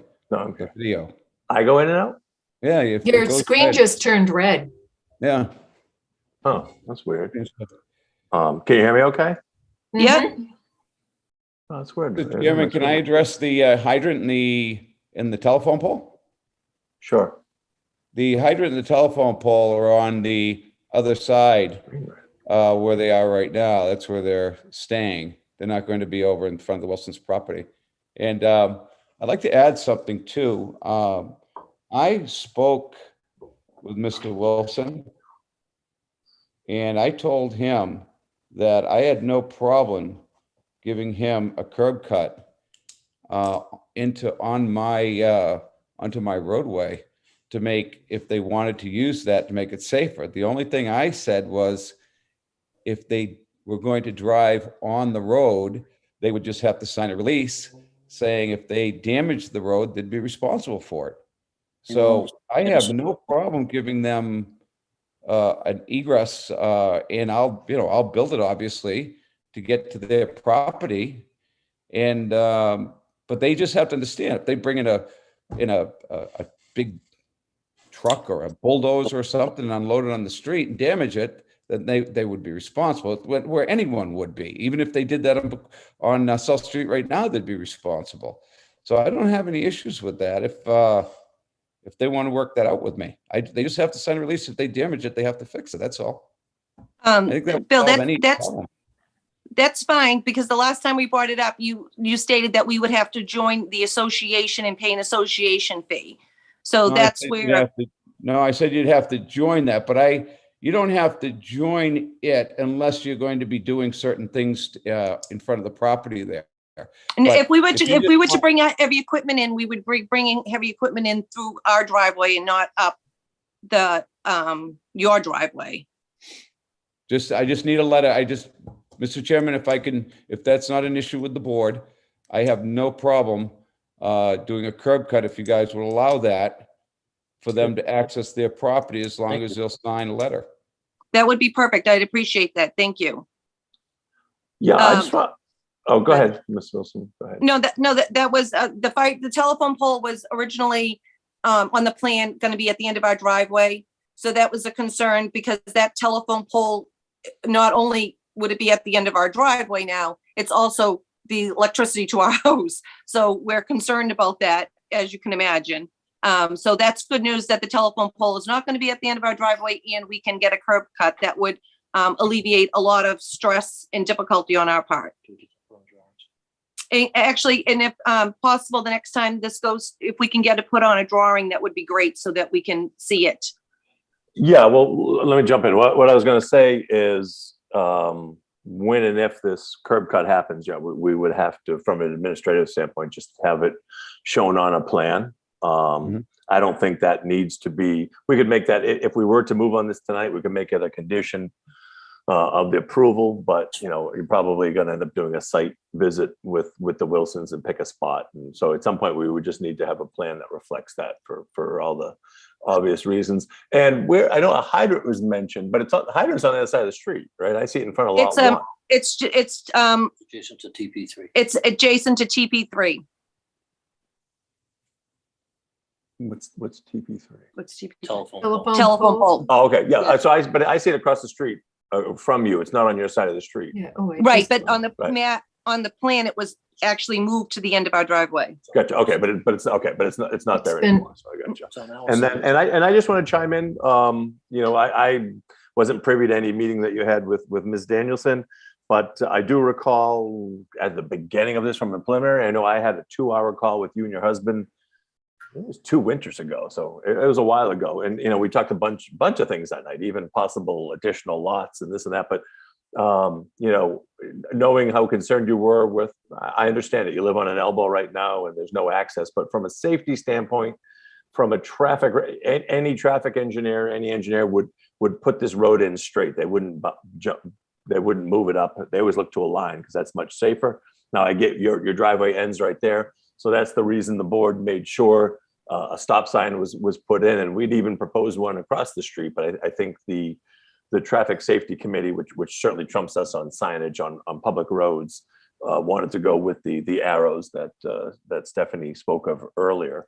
So we are, we're aware of that, and I think we've done a good job to address that. And we can't force someone to allow a curb cut onto private property, which this development will be. But I'm glad to hear what Mr. Humphreys says tonight. So thank you for working with us and communicating. That's what it's all. We always try to work everything out as fairly as we can for all. Okay, I still have a few points. Okay. So my next one is the stone walls. I just want to, the stone walls that surround the Buckley property currently are beautiful. They are covered in shrubs and trees, and I want to make sure that those stone walls are going to be preserved. They are, and that's a condition of the approval. Okay, my next one is, so there's not one speed limit sign on Pequannock. Believe it or not, not one speed limit sign exists. So Greg, I don't have to tell you how fast the traffic is on Pequannock, but the traffic coming off of Pequannock onto South Street is going equally as fast. So I was wondering, is it possible that we could ask the town to post a speed limit sign at the end of each street? It's also the same coming off of 106. Yeah, you can always ask. I mean, that's a little bit, and I understand. We just had our 62nd accident where I live up in Corner, getting 31 years. Yes. So but that's a little bit out of our purview, but I know, Stephanie hears this. We've spoken about this before, and that'll certainly come up with is it the Traffic Safety Committee? Am I calling it? The Traffic Safety Committee, yes. And we'll, Stephanie, we'll make sure they follow up on that. But I don't want to say, oh yeah, we'll make that a condition of approval, because that's outside of our purview, and I think it's important to stay in our lane for that. Okay, There's been a lot of talk of this at Town Hall with this project, so I think you probably can get something like that. And I just have one more question. With regard to the development being flexible building, are there any different bylaws for houses being built on small lots for additions? In-laws are, so, the idea of the small lot is a smaller house. So my question is with the flexible building, is there different bylaws in zoning for adding additions to houses? No, not really. I mean, yes and no. The difference is that the lots are smaller, as you stated. So the setbacks are called out in the bylaw. And so you can add on to a house, but the size is limited by the setbacks. So, there's if look at the screen, the one that's, or I don't know, maybe that's my screen, but we do have a provision for in-law. Yeah, she mentioned in-laws, so we do have a provision. Yeah, well, I think you're just talking about I think, Okay. and Maria, correct me if I'm wrong, I think you're wondering, okay, yeah, we're going to put smaller size homes, but can they be made huge? The point is that they can, through the years, as people add on, because it's actually really different. It's actually illegal. We looked into that once on a flexible development. Can we, not allow additions? But that's not really legal. So yeah, no, I didn't know if. But given the lots and the setbacks, they really can't become giant houses because the lots are smaller and the setbacks are in place. So there's sort of a governor in place, if that makes sense. Well, yeah, well, I'm just kind of, when we bought our house, we did our due diligence with the fact that, the houses had to be on 1 acre lots. Granted, times change. We've been here 28 years. Mm-hmm. But my question is if I'm going to be here another 28 years and the laws change again, is that a possibility that now these houses could be like a quarter acre, an eighth of an acre, and, just become smaller? So I guess that's my concern. Yeah, no, because these are going to be, there's of these lots. These are going to be built out, and I would think in short order.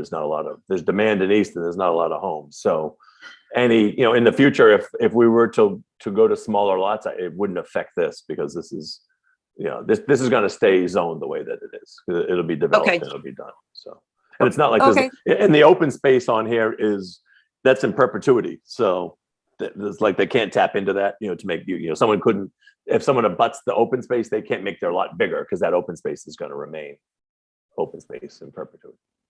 Okay, perfect. Thank you so much. All right, thanks. All right, Jennifer Carroll, and forgive me if I didn't say that right. Challenged with names. Oops, wait a minute. Here we go. And Jennifer, Hi. Just Can you hear name me and address now? for the record, please. Sure. It's 19 Lancelot Lane here in beautiful Easton, 02356. Thank you. Yeah, I was listening to, thank you for the visuals, Mr. Engineer. I think that was helpful. I just wanted to make sure I understood everything. So from what I understand, that those pictures are not exactly what you're putting in. They were just examples of what the basins are like. And am I saying it right? The basins? They are infiltration basins that we're is a discussing. Hello? Yeah, go ahead. Walter, we Okay. can hear you. You're good. Now, we were discussing an infiltration basin. That's what's proposed in this project.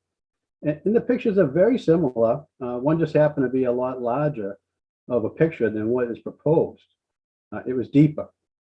This one proposed is very broad and not as deep, and it will have a very large and flat bottom on it. I think I covered it. And well, I had my hand up, but I wasn't called on, so they were just getting back to me, I think, which was nice.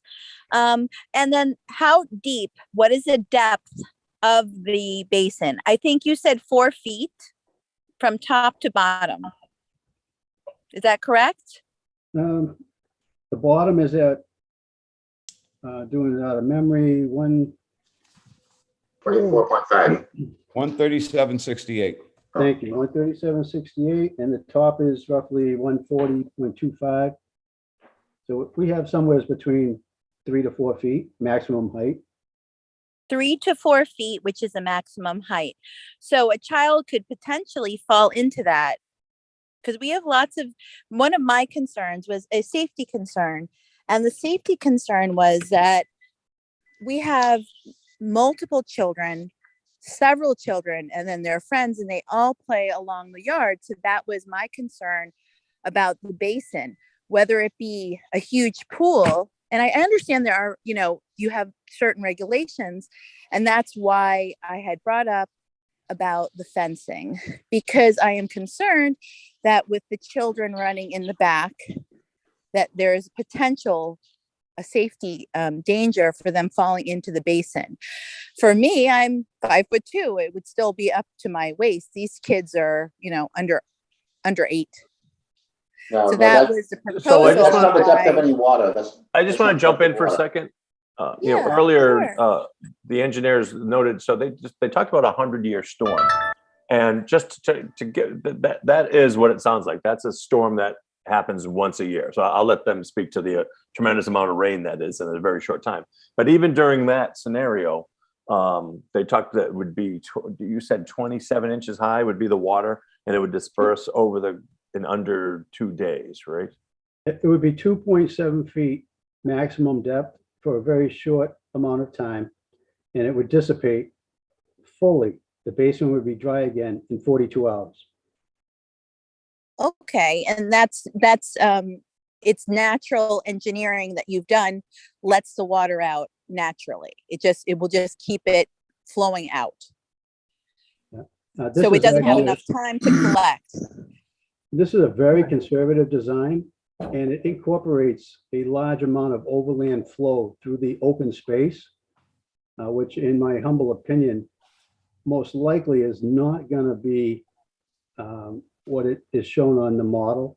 It's going to be less, far less, because I don't foresee that amount of water coming out of the woods and traveling into this basin, which therefore reflects there's going to be less water in this basin than what we've shown in our model. And that would be under the most extreme conditions, a 100-year storm event, which is 7 inches of rain currently in 24 hours. And again, the accumulation, is during the storm event for the most part. So if kids are out in a rainstorm of 3 or 4 inches coming down, we're going to have a very short period, a very short window of accumulation of water in this infiltration basin. And as they're designed to do, it's going to percolate the water into the ground. And for most of the storm events, the 90% of them are less than 2 or 10-year storms. Again, those are between 3 and 4.5 inches of rain. 90% of them, we're going to get very little accumulation in this pond. Only for a matter of maybe a couple hours, it will come to maybe between 1 to 1.5 feet, but it's going to dissipate very quickly, maybe between 12 to 13 hours. It'll be fully dry again. And that's, again, assuming that all that water is going to go in that direction. It's a very conservative design. Mr. Chairman, Right.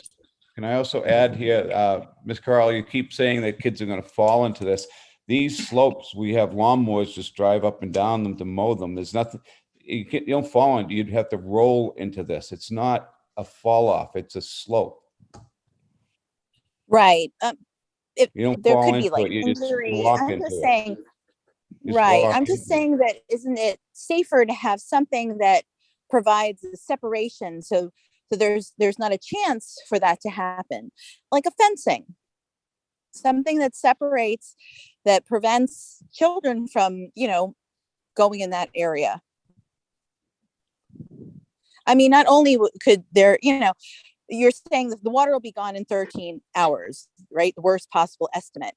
But then, for that time, it is there. So that's why it is a safety concern. And then what is to say that someone can't fall, trip, hurt themselves in this structure that wasn't there before? And that's why I'm saying, if you're going to do it, you're going to do it there. Why not just provide a safety barrier between the home, between that happening? No one can access it.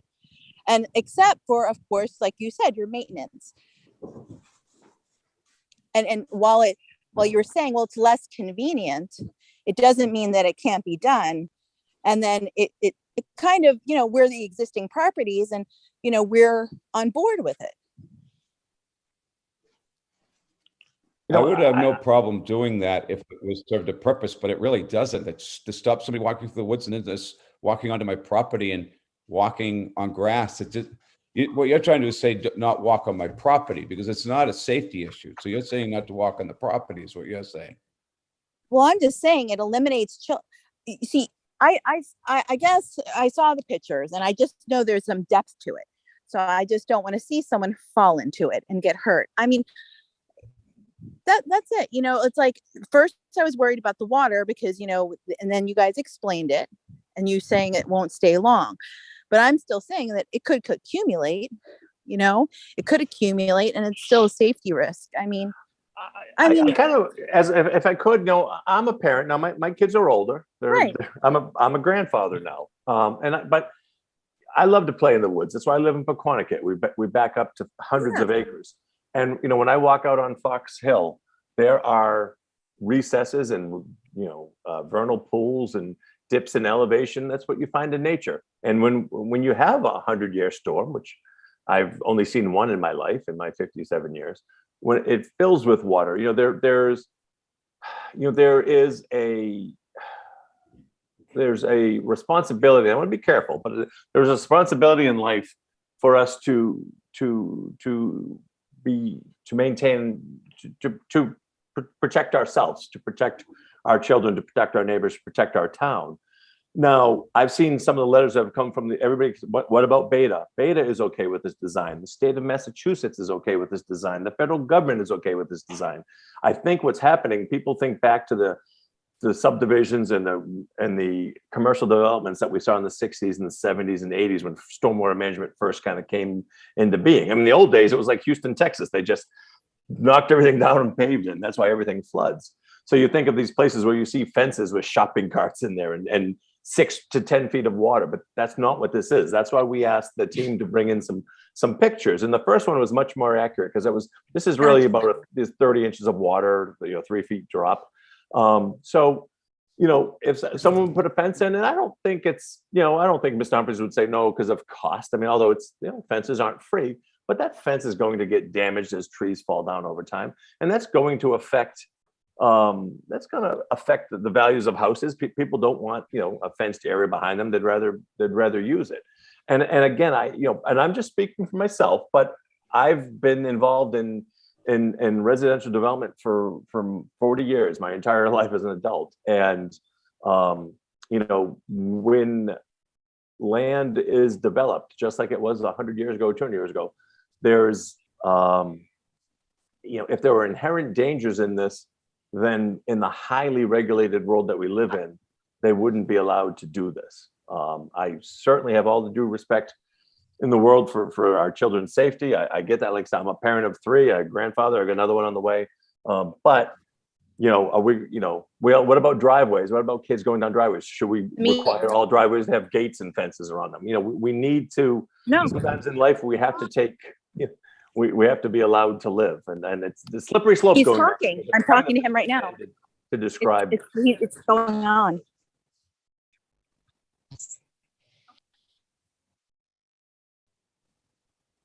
Hi.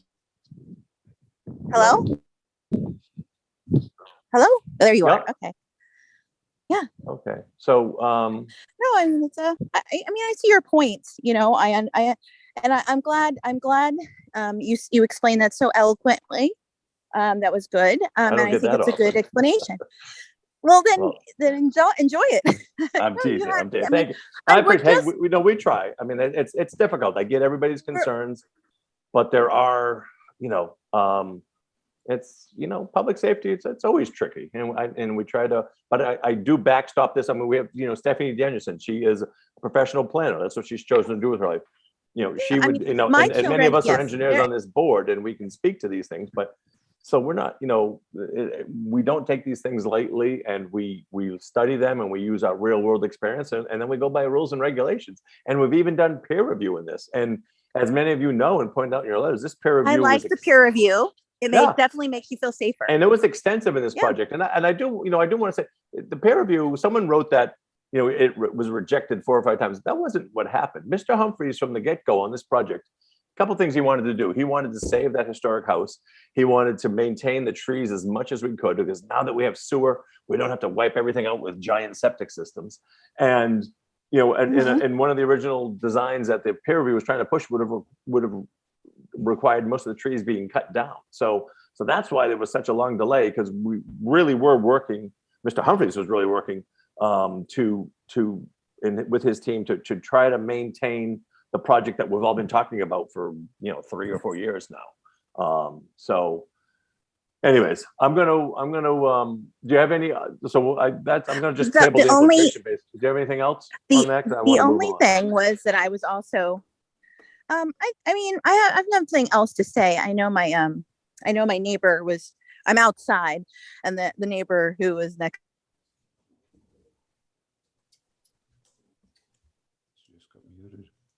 Hello? I think can you hear me? Yeah, I think we lost you there for a little bit. Oh, okay. I was just saying that I don't have concerns about the basin, other than it obviously.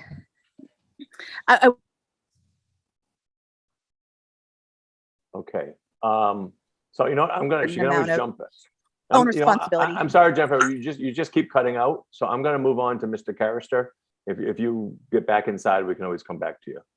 But it's just we got a long way to go here. So Stephanie, if you could call up Dale.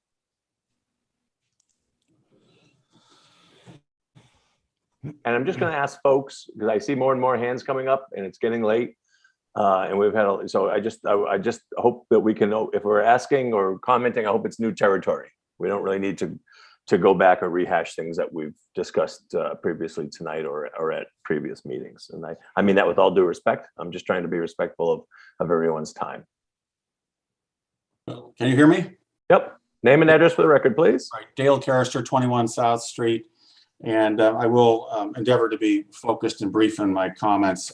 First, thank you for making the change to the move of the lot line for lot 11. I think that would be a substantial help moving forward to provide clarity about the access by virtue of having the open space be contiguous with the cul-de-sac. I have a request, which would be whether there could be some type of requirement for some type of a small sign just identifying that that's sort of public open space, at that access point. And also whether there could be some form of a demarcation between the properties that are on the cul-de-sac and the open space. I think it's preferable for everybody to the extent that there is some demarcation. So folks, if we may go for a walk in the woods, aren't going to be inadvertently roaming into somebody's backyard. And by the same token, that the folks who have those backyards aren't believing that the entirety of that is their lot.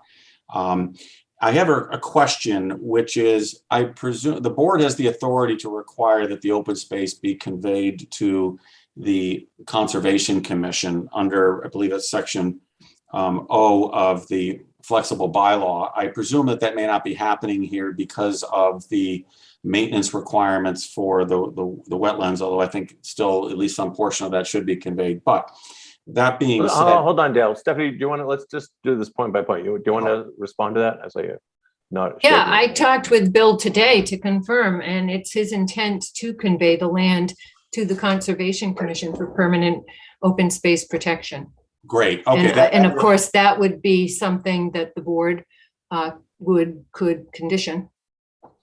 Right. Great, that'd be great, because what my question was, especially to the extent that it wasn't going to be conveyed, is what provides the protection for that public access. And just so you understand, and this is really directed to Bill in part, the folks here want this to be part of the neighborhood at the end of the day, and not some sort of an enclave and so forth. And that access to the open space is key. Folks are actually quite excited, I think, about having some new neighbors over there and a place to walk, and are looking forward to it being part of the neighborhood. So that's where a lot of these comments are coming from.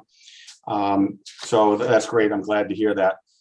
Second, on the traffic safety issue, I mentioned this last time, but it would be helpful to the extent that if the board and the applicant put in, along with the neighbors and the butters, put in a request to the formal traffic safety committee about consideration of a stop sign for those who are traveling on South Street east from Paquonicket. I'm appreciative of the benefits of having the stop sign for those who are exiting the new development onto South Street. I'm also appreciative of the additional signage reflecting that there is a sort of right angle turn. However, the concern still is those folks traveling east are going to be crossing a lane of traffic unbeknownst to the folks who are traveling north from 106 coming around that bend.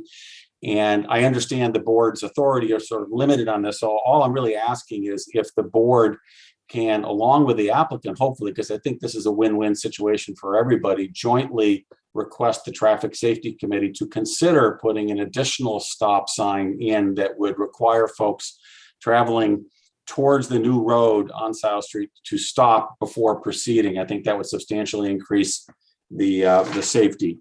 We've had that discussion in-house, and we are going to do that.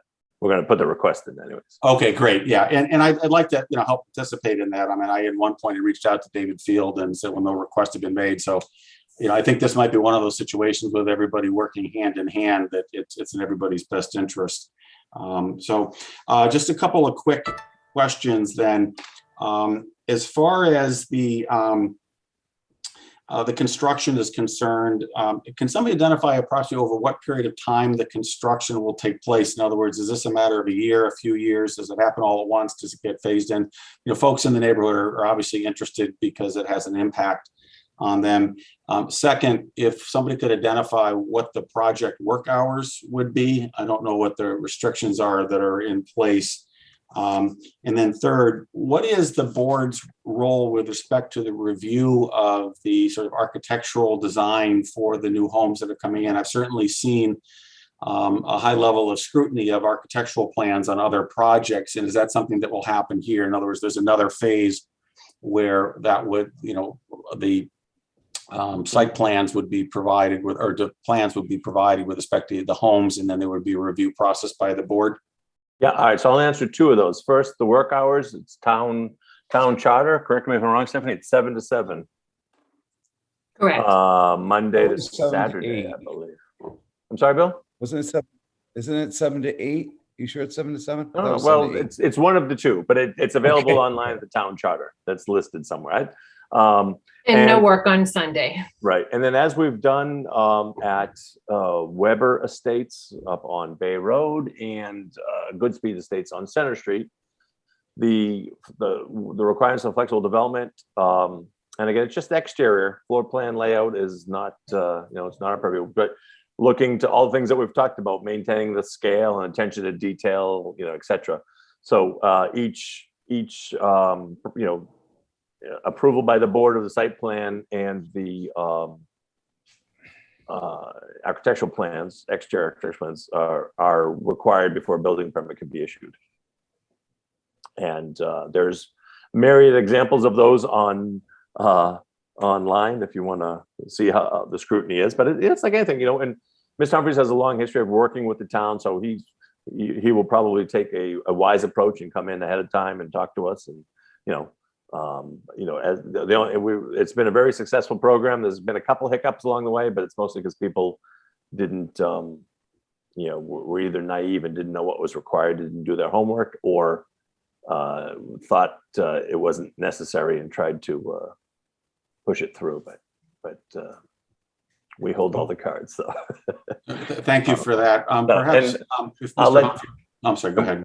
I'm sorry. So what were the other question? Yeah, it's just a question whether Mr. Humphrey can speak to the issue about over what period of time the construction will take place. And I would also offer that it would be helpful to help, facilitate communications with the neighbors as things are going on. I just think if folks get some heads up about when things are happening, and I can certainly assist in that. We have a group of about 45 of the neighbors and the butters, we kind of keep in touch through email. And I just think it would be helpful for the process for folks to have an understanding of, when things are happening and things that might impact them and so forth. Well, I can answer all those questions. But going back to the very beginning of this, talking with the board, what I'm trying to create in there is I did not want to go in there building 3,000, 4,000, 5,000 square foot houses. I wanted to build smaller homes. I do want to do something of a farmhouse style with basically high roof lines, large windows, farmers porches, etc. That's what I want. That's what I want to do, is to try to create something that I've done before. That's old Easton looks like that. But regarding to the how quickly we'll be building, this is a 20-lot subdivision. It's not going to take that long to build. I used to build 40 houses a year if I want to. So honestly, Dale, to meet with the neighbors, to go over my schedule, I work 70, 80 hours a week. I think I would be bothering you people. So this, when we start this up, it'll go very quickly. I'm planning to be out of there in 2 years, worst case scenario. Okay, thank you. And for what it's worth, I'm supportive of the flexible development, all that it offers. And I spoke in favor of the sewer line coming in for your property at town meeting. So it's something I've been in favor of as well, because I think it's a lot preferable to having all of the septic systems in place. And I think this can be a nice addition to the neighborhood that we have here. We all feel very special about it. Hopeful that this will sort of enhance that special effect of what we have here in the area. Well, not to bend everybody's ear, but when Title V was written in 1978, the reason it was written is because the whole state of Massachusetts was supposed to be on sewer. Love that story. Now we're going to move on to Fran Masters. Sorry. It's getting late here. Fran Masters, when you're up, just name and address for the record, please. And Dale, thank you for your comments. Unmute yourself. Fran Masters, 36 South Street. Welcome. I am an abutter through two sides of my property, and I'm wondering whether the basin at the far end of my property is the same as the one that was described tonight, and also what we have 60-foot high trees at the end of my property, and what of those trees will be remaining? Well, that the trees, unfortunately, the backside of your property, the fence is on my property. So, but those trees we're not touching that are right there. So we're outside of that. We won't be touching any of the larger trees. Everything that's there that we touch, we took pictures of that, is all scrub and brush.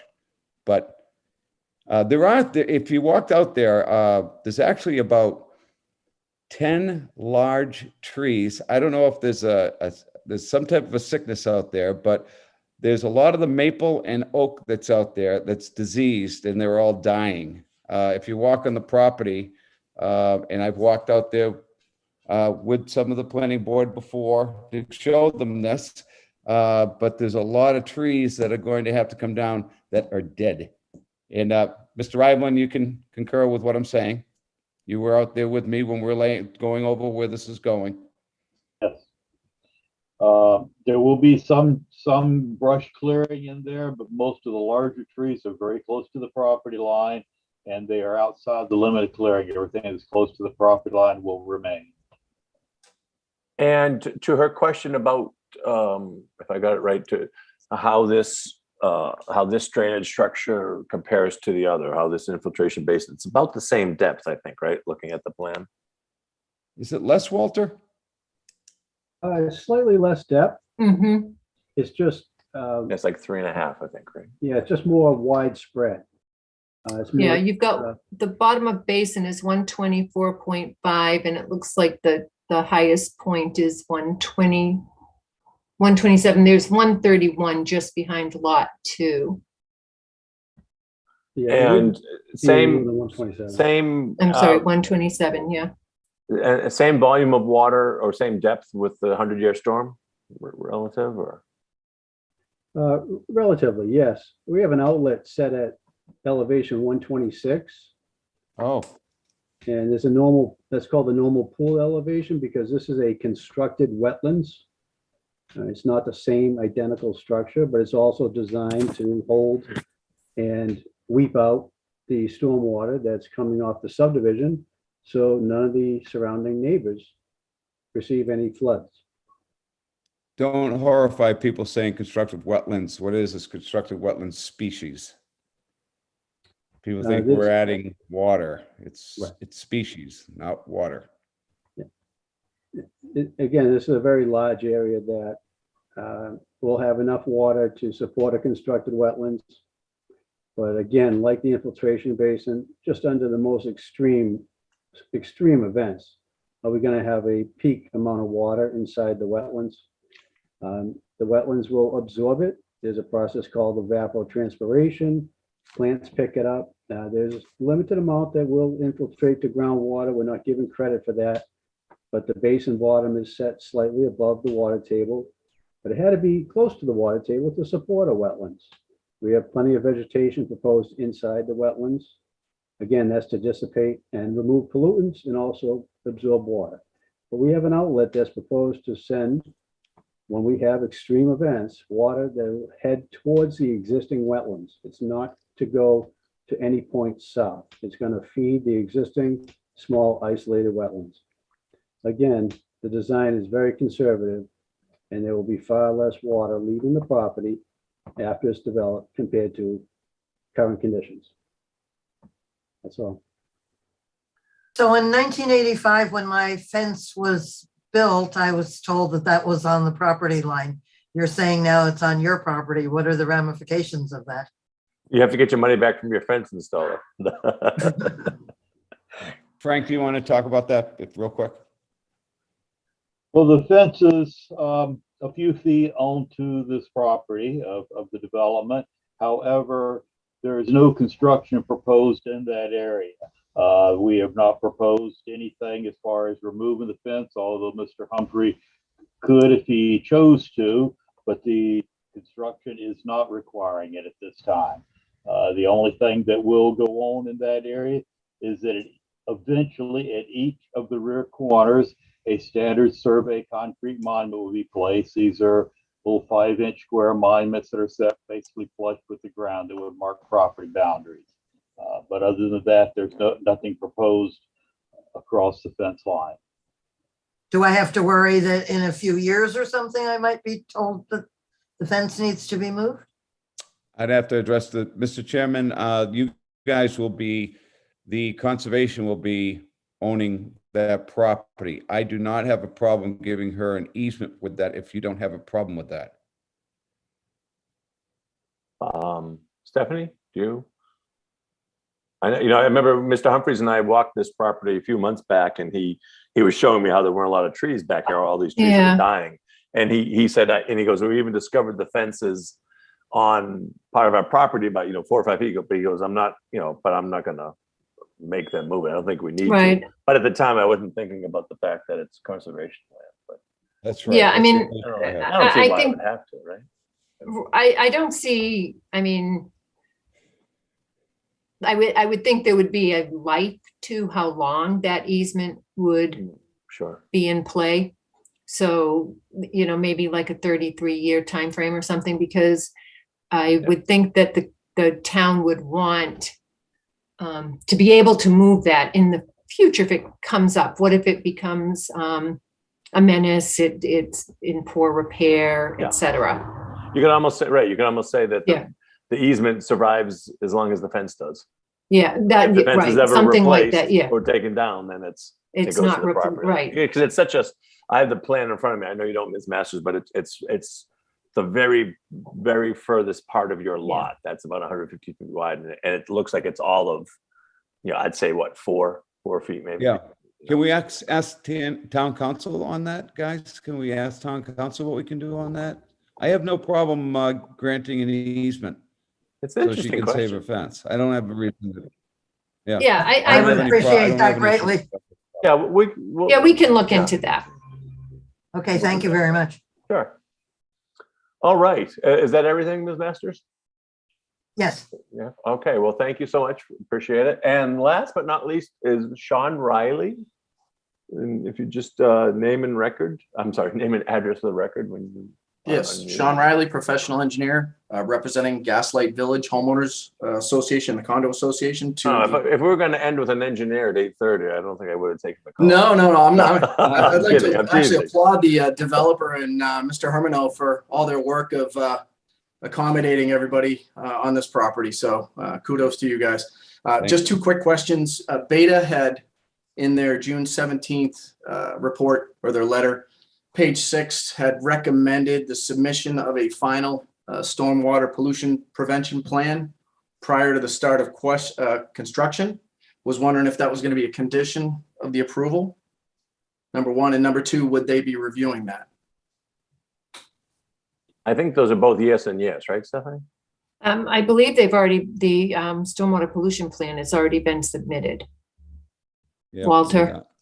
It said there was a draft and the final should be submitted prior to the planning board prior to the start of construction.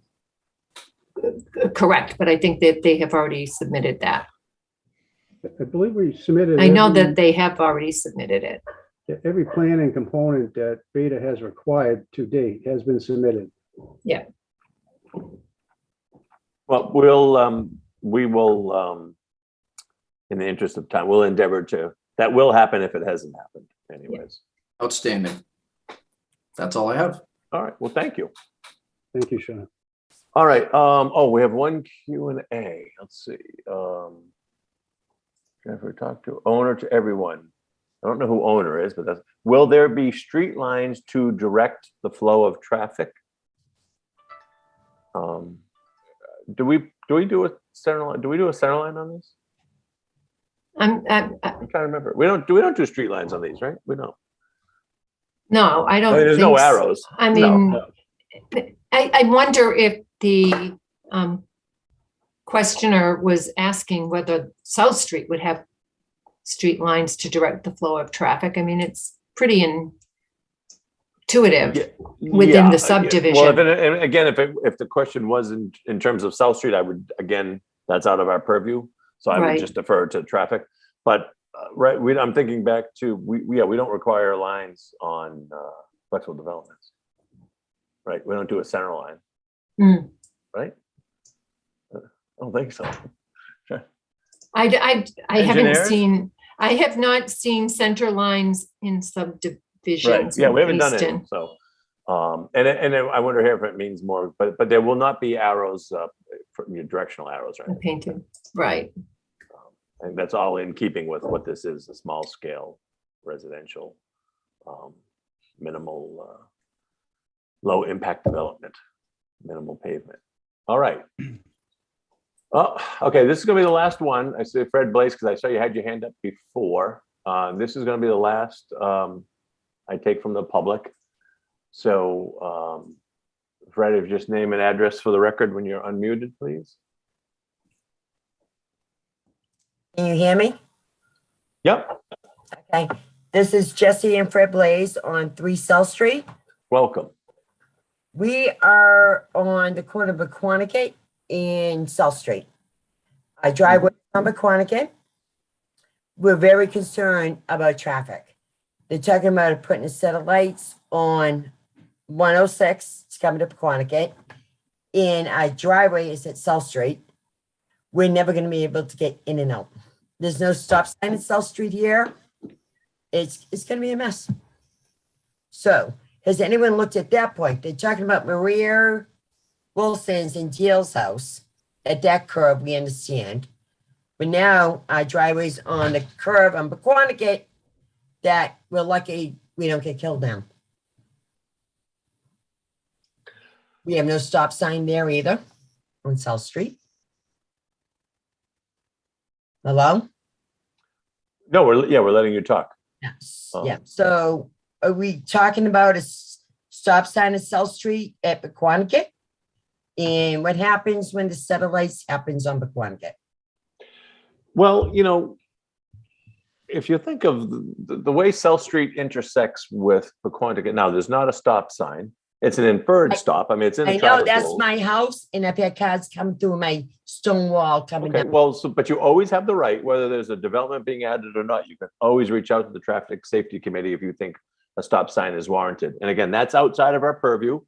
I'm not trying to hand it One off. question on that, when you say that, one question now. So Lincoln is gonna be building old Belcher's property. He has to put a set of lights in. And this builder doesn't have to take care of this on South Street and going on to Pequannock?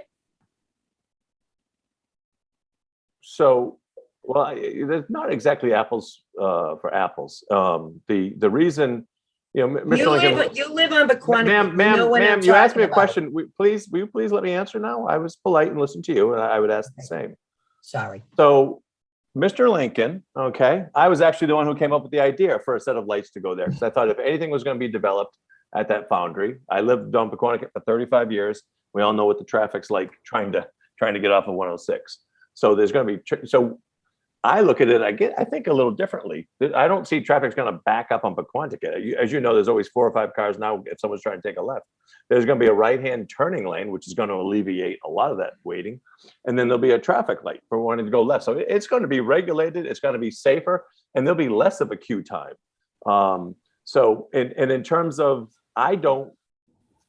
we have a few engineers here, so I'll let them chime in if they feel any different. And again, it's out of our purview, but since you asked, I don't see the addition of 19 houses changing the condition of South Street hitting Pequannock where you are. Yes, there'll be more cars because there's more, more houses now on the street, but you're still talking under 30 houses total on the whole street. And there's an inferred stop there. And sure, I guess now and then someone could blow through that because that can happen in any location. But if you feel a stop sign, I always defer to folks when they live in a spot, they're going to know the best. If you think there should be a stop sign there, then, hey, we hear it here. We can certainly mention it to the Traffic Safety Committee. But I think it always has a lot more chutzpah or credence, whatever the word is that escapes me right now. When a resident or a butter can say, hey, we have this issue. And then the fire chief, the police chief, and the DPW director who make up that committee, could certainly discuss that with you. But we don't have the power to say, oh, you got to, Mr. Humphreys, if you want this subdivision, you've got to put a stop sign over there. So Mr. Humphrey knows this area because when I first bought here, he built a duplex across the street from me.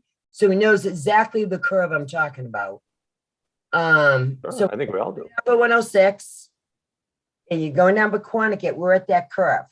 We're South Street, but we're really on Pequannock. That curve is very dangerous. There's never been a stop sign. Now we're talking another road coming down South Street with all these houses going down there. A stop sign needs to be there before trucks or anything even starts building there. For safety for us. Sure. But tell you what, I live on Pequannock. I will promise you, and you do the same. You write a letter to the Traffic Safety Committee saying, and I'll do the same as a resident of Pequannock, and we'll see, and I'm sure I can even talk Stephanie into, I wouldn't have to, I know, to mentioning it to them. And if they think it's warranted, they will give it a spin, but that's a little bit out of our purview. Is that DPW? Well, yeah, as I said, it's the Traffic Safety Committee is the police chief, the fire chief, and the DPW director. And they meet. Why hasn't this been talked about before? Ma'am, I don't know, we're the planning board, so I can't really answer why they haven't discussed things. That's a total. Not worried about safety in the neighborhood. Yeah, well, none of us are privy to those meetings. Okay, I have one more question. Is this a private road or a public road? Is this town going to be plowing? It's a private road. A private road. So the town plows aren't going to be plowing it or anything like that? No, they're not. Maybe, okay. All right. That before in town has changed, so I'm just asking. Okay, great. Well, thank you. All right. So we've got everything answered. Okay, so I'm going to not take any more public comment. I think we've handled everything. Board members, before I ask if they want to close, any final questions or comments, or Stephanie? No. So Bill, would you like, Mr. Humphries, would you like the board to close the public hearing, knowing once it's closed, no more information can come in? I would like it closed. Thanks, guys. Appreciate it. I would like it closed. I think we've covered everything. Anyone? Really? You want this night to go longer?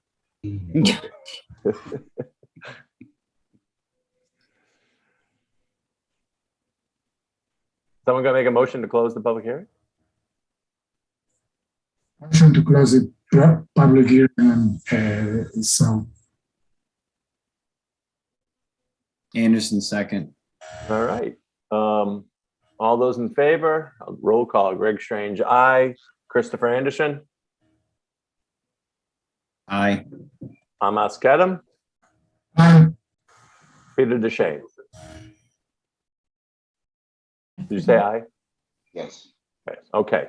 So it is closed. Now, anybody care to make a motion on the project?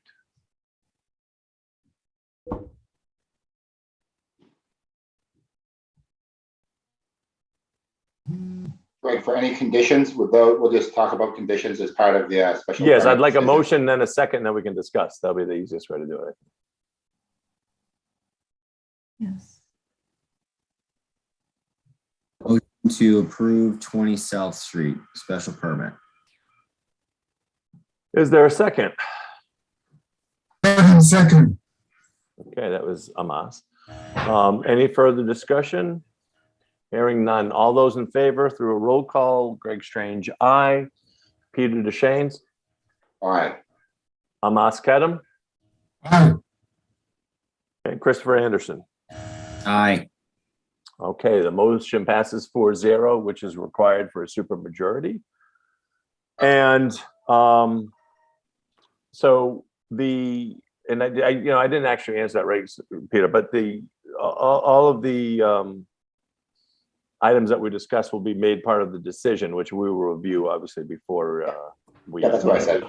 Yeah, that's what I meant to say. So I kind of misspoke. All right. So we are, for the time being, we are set on Old Forge Commons. So thank you to the team and thank you to the abutters at home. I hope, someone wrote today, oh, I can tell this is a slam dunk. You know what? We've worked on this really for 2.5 or 3 years. And this has been flexible development as a collaboration between the town and the property owners. And we all appreciate the feedback. It's been very helpful from the residents. It's important not to just put something in a neighborhood. And you all know, I've met with you many times at neighborhood meetings saying that this was a really special neighborhood. And I know I spoke to Mr. Humphries about that probably 3 years ago when this first came up. And he's come through with everything he said he was going to do. And I know he will continue. But there is that extra, I don't want to say layer of protection because that doesn't sound trustworthy, but going forward, the development has a lot of stops where it'll be coming into the board for approvals on other things. So I look forward to helping create a really enhancement to this part of town and a continued, that's a great neighborhood, and I think it's going to become even better. So anyways, I think to Stephanie and to the board members, it was an awful lot of work on this, and to Bill and your team, appreciate it all. And now get out of here so we can go to bed. Hey, no, guys, thank you so much. With this here, I've built some big houses in Easton, some very large houses. But if I went in there and did a 14, 15 lot subdivision and built, and right now, what lot prices are selling for in Easton, you know what they're going, it's crazy. If I sold 1 acre lots in Easton right now, I don't even want to tell you what I would get. So, but I'm not going after, that's not the area I'm trying to create. And Mr. Strange, thanks for originally putting this in my brain, this flexible. I'll make you guys proud. I'm really excited about it. Thank you. As are we. Appreciate it. Thanks, guys. All right. Thank you, everybody. All right. Thank you, everyone. Meeting Much minutes. appreciated. Oh, sorry, didn't mean to cut you off, Walter. Peter, what do you have on the minutes? I looked at them this afternoon. They look okay to me. This afternoon. You usually do it like a week ahead of time. Oh, yeah. No, I'm teasing. Anybody else? Any questions or comments, or you want to make a motion? Nothing. Nothing. Motion to approve the minutes. That's what I want to hear. Do I have a second? Anderson, second. All right. All those in favor, Greg Strange, aye. Peter DeShane. Aye. Amas Kedem. Aye. And Christopher Anderson. Aye. I couldn't remember if I had gone to Chris yet or not. So, do you notice I changed up the order every time? I was trying to keep you guys on your toes. Chair report. I can't think of anything to report right now. Too late. And exactly, it's too late. Stephanie, do you have anything? The same thing. This is All right. Well, and a good end to a long run. yeah, absolutely. It'd be nice to have. Of course, we have the Foundry coming up soon, but it'd be nice to have shorter meetings. But to everybody, I really do. I appreciate everybody's work. And Stephanie, I know you had when peer review goes long, you have a ton of work. But you know what? We all stuck to it, and I'm excited. I think this is going to be a really good project for Easton and for the town. So it's nice to see it through. I thank everybody for their hard work and diligence. And with that, we say good night. Oh, someone has to make a motion. Motion to adjourn. Second. Oh, Karen, Amas just beat you. So all those in favor, Strange Eye? Peter? Aye. Roll call things a nuisance. Chris? Aye.